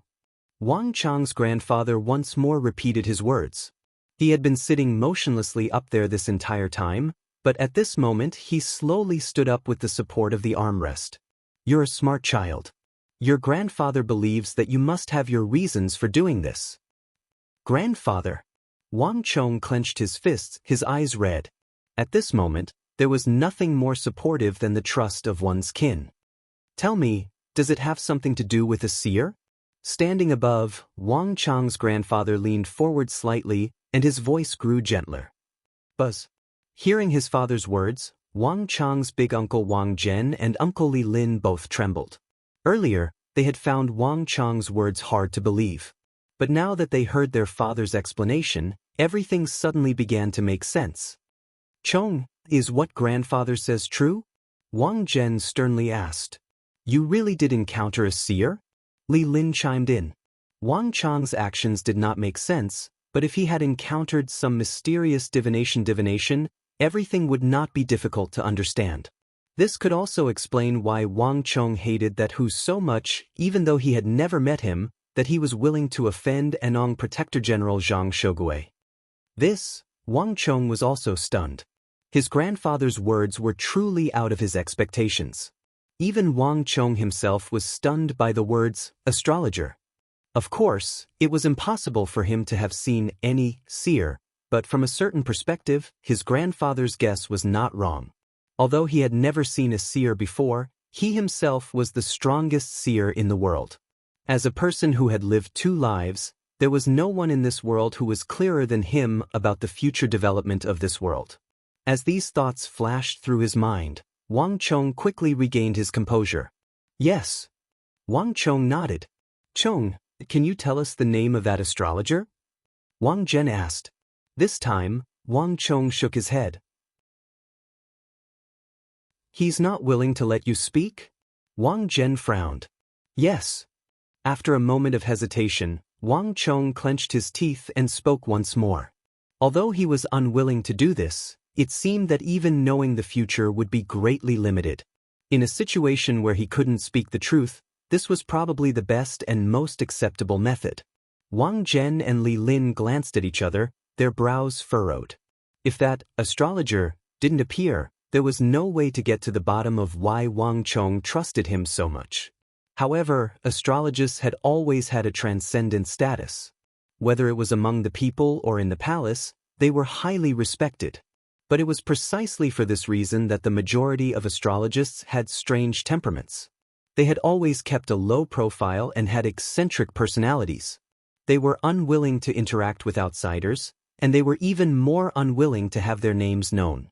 In the end, they lived the life of a hermit. Wang Chong said that the astrologer didn't want to meet others, and this sort of personality wasn't rare among astrologists. "Child, since he isn't willing to meet others, let's forget about it. What do you want grandfather to do for you?" Wang Chong's grandfather asked. "That's right. No matter what you want to do, you won't be able to do it alone. Grandfather, big uncle, and even your uncle are all here today. How do you want us to help you?" Wang Zhen also spoke up with a serious expression. Although he still found it hard to accept Wang Chong's words of calamity to the empire, if Wang Chong only wanted to kill an insignificant Hu, then regardless of the reason, Wang Zhen wouldn't hesitate to help him. By the side, Li Lin also nodded. Blood was thicker than water. Although his surname wasn't Wang, he was already a member of the Wang clan. If Wang Chong wanted to kill someone, he wouldn't hesitate to help him. Just as he had always done. Wang Chong said nothing, but his heart was filled with warmth. In this life, the people he treasured the most were his family members. Grandfather, big uncle, uncle-in-law, thank you. For a moment, Wang Chong's heart was truly moved and he wanted to begin another operation. But Wang Chong quickly dismissed the idea. And Yao Yuishen's strength had never been crucial. He had far too many people at his side who could kill him. But in the end, all his operations had failed. The first failure had been inexplicable, with even Li Sai being struck by lightning. The second time, a bunch of Yuzhou soldiers had appeared, and in the end, even a supreme figure of the empire like Zhang Shogui had appeared. Just like the Stone of Destiny had always reminded him, it was never easy to change one's fate. When Yao Yuishen was at his weakest and most defenseless, he had still failed. Wang Chong was worried that if he continued, some other variable would appear. Moreover, Yao Yuishen was now on guard and would definitely be extremely careful. And with the protection of a supreme expert like Zhang Shogui, there was no chance for him to strike. Although the Wang clan was a clan of ministers and generals, it was still powerless against an important minister of the empire like Zhang Shogui, a high official on the border. Perhaps this is fate. I'm still too weak right now and can't kill him. At least before the Yuzhou rebellion, no one will be able to kill him. I can only wait for the future. Wang Chong quietly said to himself. From the end of the battle until now, he had gradually come to understand many things. And Yao Yuishen was no minor character. In this world, he occupied an extremely important place. The Yuzhou rebellion he had started was an important part of this world. If he killed Yao Yuishen, it would be a completely different world. Thus, Yao Yuishen could not die, at least not until he had started the Yuzhou rebellion and completed his mission in this world.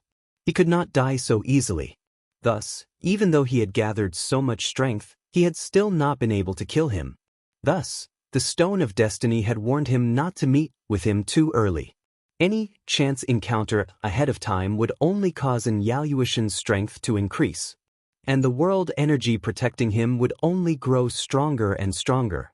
Because no matter how evil Yao Yuishen was, he was still a part of this world. And Wang Chong was not. Defeating a person was easy, but defeating a world was not. Grandfather, big uncle, uncle-in-law, I need you to help me find someone. Wang Chong raised his head and suddenly said. Wang Chong quickly left the Four Quarters Embassy, as did Wang Chong's big uncle and uncle-in-law. Not long after Wang Chong left the Four Quarters Embassy, a series of light, cat-like footsteps came from the back of the hall. The curtain was raised, and an old granny with a kind face and a head of silver hair walked out, carrying a tray of tea. On the tray, the tea in the 4 porcelain teacups had gone cold long ago.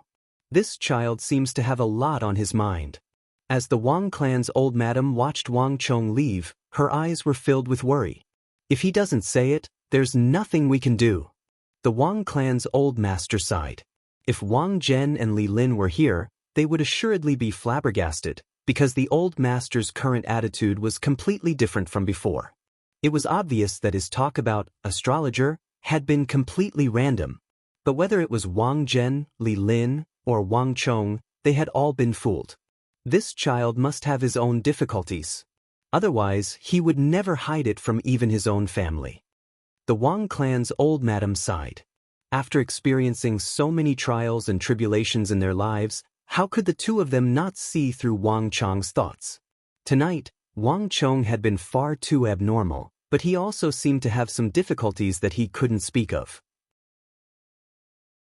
The two of them had experienced so many ups and downs, so how could they be willing to put the juniors of their clan in a difficult position?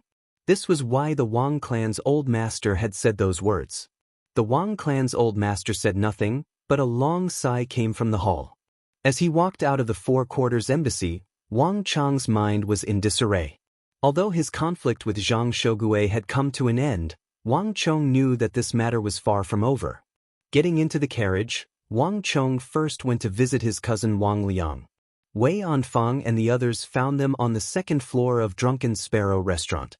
Although their injuries were severe, they were not fatal.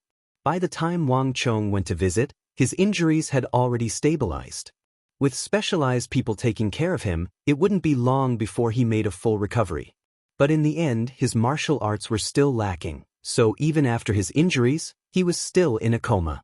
Wang Chong didn't stay long. Knowing that he was in no danger, he left and returned to Deflecting Blade Manor.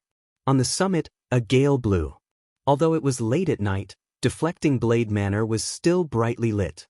Bai Siling, Zhao Yadong, Marchioness Yi, Zhao Jingdian, Fang Xianying, Su Gan, Wei Anfeng, Huang Qianu, Zhao Qiqin, all of them were standing on the summit, silently gazing at Wang Chong for a long time. In this operation, all of them had sustained significant injuries, but they had only done some simple bandaging. However, everyone only did a simple dressing. Although it was late at night, no one had any intention of going down to rest. This was because everyone had a thought in their minds. If this thought was not resolved, no one would be able to sleep. Wang Chong. Marchioness Yi was the first to step forward and break the silence. Her expression was solemn, and the others didn't look any better.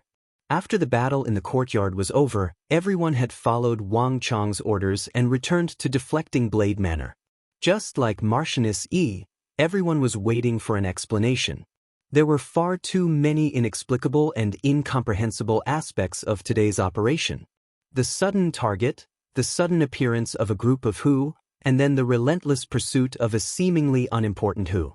But in the end, no one had expected that the one who had appeared behind these people was Zhang Shogui. They did not care about what they did for Wang Chong.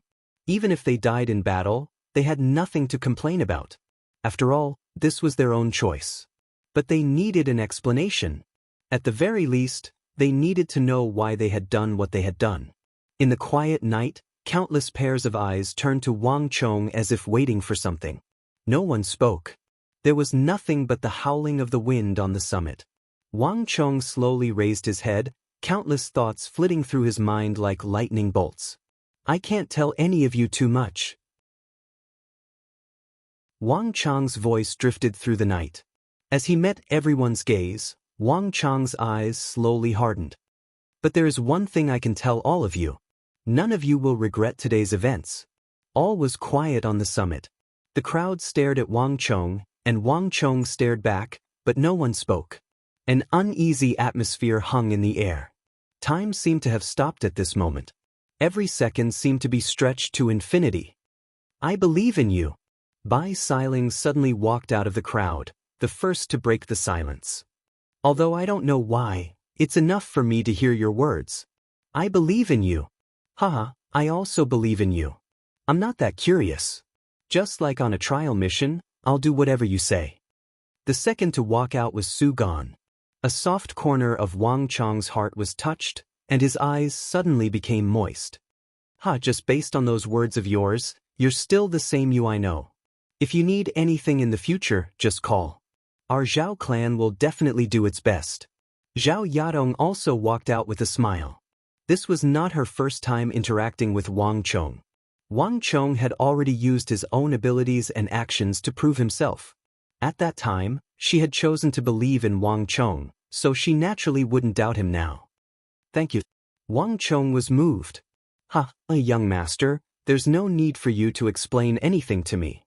No matter what you decide to do, no matter where it is, I will stand at your side. A few moments later, Zhao Jingdian walked out of the crowd and naturally went to stand at Wang Chong's side.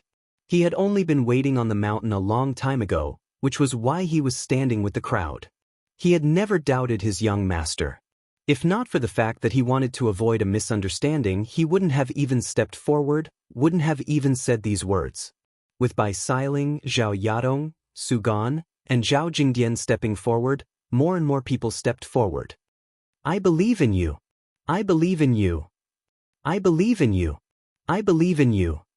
Marchioness Yi, Chen Burang, Sun Jiming, Zhuang Jingping, Qi Weisi, Marchioness Yi, one figure after another stepped forward. Each of them spoke the simplest of words and used the simplest of actions to express their support for Wang Chong. 1, 2, 3, countless of them, in the cold night, Wang Chong felt a warmth in his heart as he gazed at those familiar eyes, the firm conviction and support in them. A pine tree that did not experience wind and rain could not grow its strength of character, and a jade that did not experience carving would never become great. This operation had not defeated the crowd. On the contrary, it had brought them closer together. In a daze, Wang Chong seemed to see a pair of invisible wings slowly unfurling.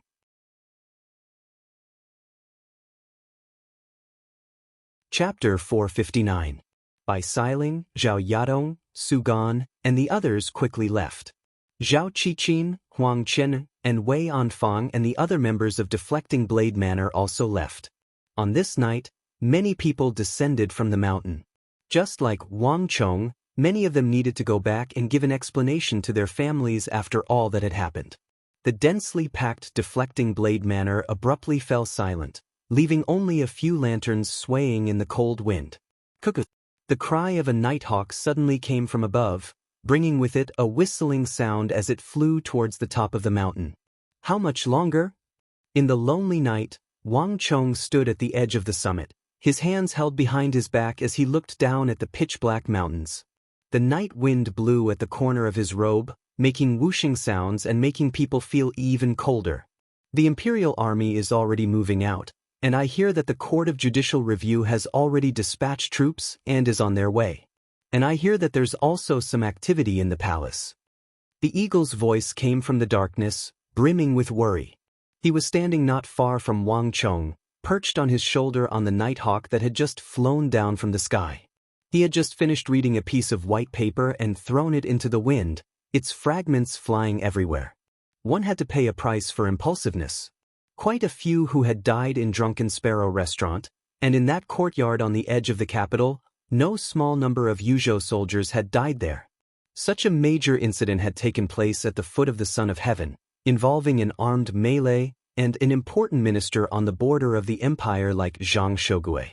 The Imperial Army and Court of Judicial Review could not possibly turn a blind eye to this.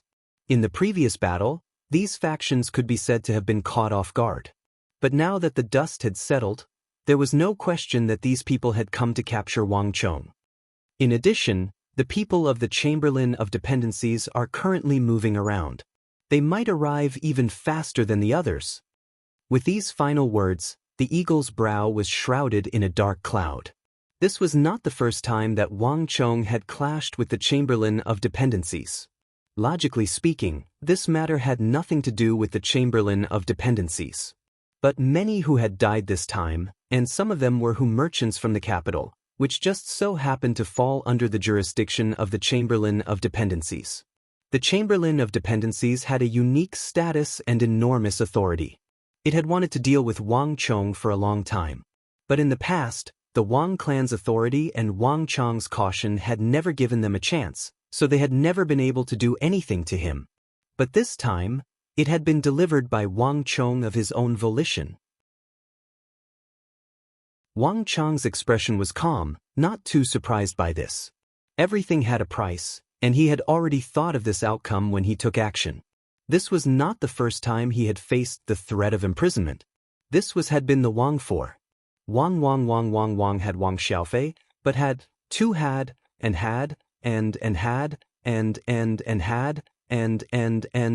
as someone who had lived two lives, Wang Chong had long ago seen through all of this. He had only appeared here for one goal, for one reason. To live and die for the benefit of the country. How can one avoid it because of fortune or disaster? This was a famous saying from another world, one that Wang Chong used to console himself. Thus, whether it was the Court of Judicial Review or the Chamberlain of Dependencies, Wang Chong did not care. What he truly cared about had never been these things. I understand. In a little while, whether the people from the Court of Judicial Review or the Chamberlain of Dependencies appear, there's no need to stop them. Just let them come. Wang Chong waved his hand, absent-mindedly saying this. Yes, young master. Eagle clenched his teeth and finally lowered his head. Wang Chong said no more. The howling of the wind in the darkness threw the stars into disorder, and it also threw Wang Chong's emotions into disorder. Following the back of deflecting Blade Mountain, Wang Chong began to aimlessly descend the mountain. The operation to ambush in Yaoyuishan had already failed. After today, he needed to properly organize his thoughts, seriously consider what he should do in the future, and what he should do. If he ignored these thoughts, Wang Chong's mind would never be able to calm down. Time slowly passed. Wang Chong strolled alone through the mountains, not allowing anyone to follow him. At some point, the eastern sky was gradually beginning to brighten. Wang Chong believed that he would continue like this, but the development of the situation was far different from what he had imagined. Cuckoo! The strange cry of a bird suddenly rang out in his ears. This cry was completely different from the other cries in the mountains, shattering the silence of the forest and also shattering Wang Chong's thoughts. Wang Chong frowned and subconsciously raised his head. Through the dim light of the hazy sky, Wang Chong could see that in the southwest sky, a massive bird was flying toward him like a bolt of lightning. This bird was neither an eagle nor a sparrow. Its body was massive, and its entire body was suffused with a golden sheen. It was at least twice the size of a normal eagle. But the most eye-catching of all were the two flame-like red rings on its legs. Buzz! When he saw the red ring on the bird's leg, Wang Chong's dazed eyes seemed to have been set aflame, and he suddenly became clear-headed. An extremely bad feeling welled up in his heart, and Wang Chong's entire body shivered. At this moment he no longer felt the slightest bit sleepy. Wang Chong recognized this bird. This was a strange bird that came from the Gobi Desert of the western regions. It had a fierce temperament and was extremely fast. It could hunt down the green sea that stood at the top of the pyramid in the sky. Wang Chong had seen it before at the eagle's place. But that wasn't the main point. The main point was that this Eagle King, which had been trained with great effort and energy after his demotion, had been given to Lone Wolf by Wang Chong more than half a year ago and brought to the southwest of the empire. This Eagle King was ferocious and extremely powerful. It could break through the encirclement of birds in the sky like the green sea. So when Wang Chong gave it to Lone Wolf, he had made it very clear. This Eagle King was not to be used unless it was absolutely necessary, or if there was an extremely dangerous situation or an extremely important matter to report. So even though Lone Wolf had brought this Eagle King with him, he had never used it. Their usual exchange of information was done through ordinary means. The sudden appearance of this Eagle King could only mean one thing. The southwest of the empire had undergone a drastic change, and an extremely important one at that. How could this be? I clearly told him to use this bird. Wang Chong's brows twitched as he suddenly had an extremely bad feeling. Just as Wang Chong was deep in thought, the wind whistled. The Eagle King's eyes were sharp and bright. It flapped its two giant golden wings and slowed down as it descended toward Wang Chong. Wang Chong subconsciously stretched out his arm. Boom! The heavens and earth shook. At almost the same time, an ice-cold voice that made one shudder suddenly rang out in Wang Chong's mind. Host has lived for a year and accumulated more than 400 points of destiny energy. The Trial of Destiny mission has officially been activated. Upon completion of the mission, Host will receive a new title, Controller of Destiny. Host's survivability will be greatly strengthened, and Host's ability to resist the restraints of the world will be strengthened, as well as the ability to dominate destiny. At the same time, new rewards will be unlocked. Mission failed. Host will die. New host will be found. Boom. Hearing the warning voice in his mind, Wang Chong's mind shook violently. But before he had time to think, an endless stream of bloody light surged forth. In front of Wang Chong's eyes, the entire world seemed to be covered in a layer of bloody gauze. Everything exuded a dense blood-red color. You're tuning in to the Passion Pages YouTube channel. We're so grateful for your support, and don't forget to subscribe to join us on this incredible journey through captivating stories. Your generosity through donations truly makes a world of difference, as it's the primary source of revenue that allows me to expand and enhance this channel for you. Thank you from the bottom of my heart for being a part of this adventure.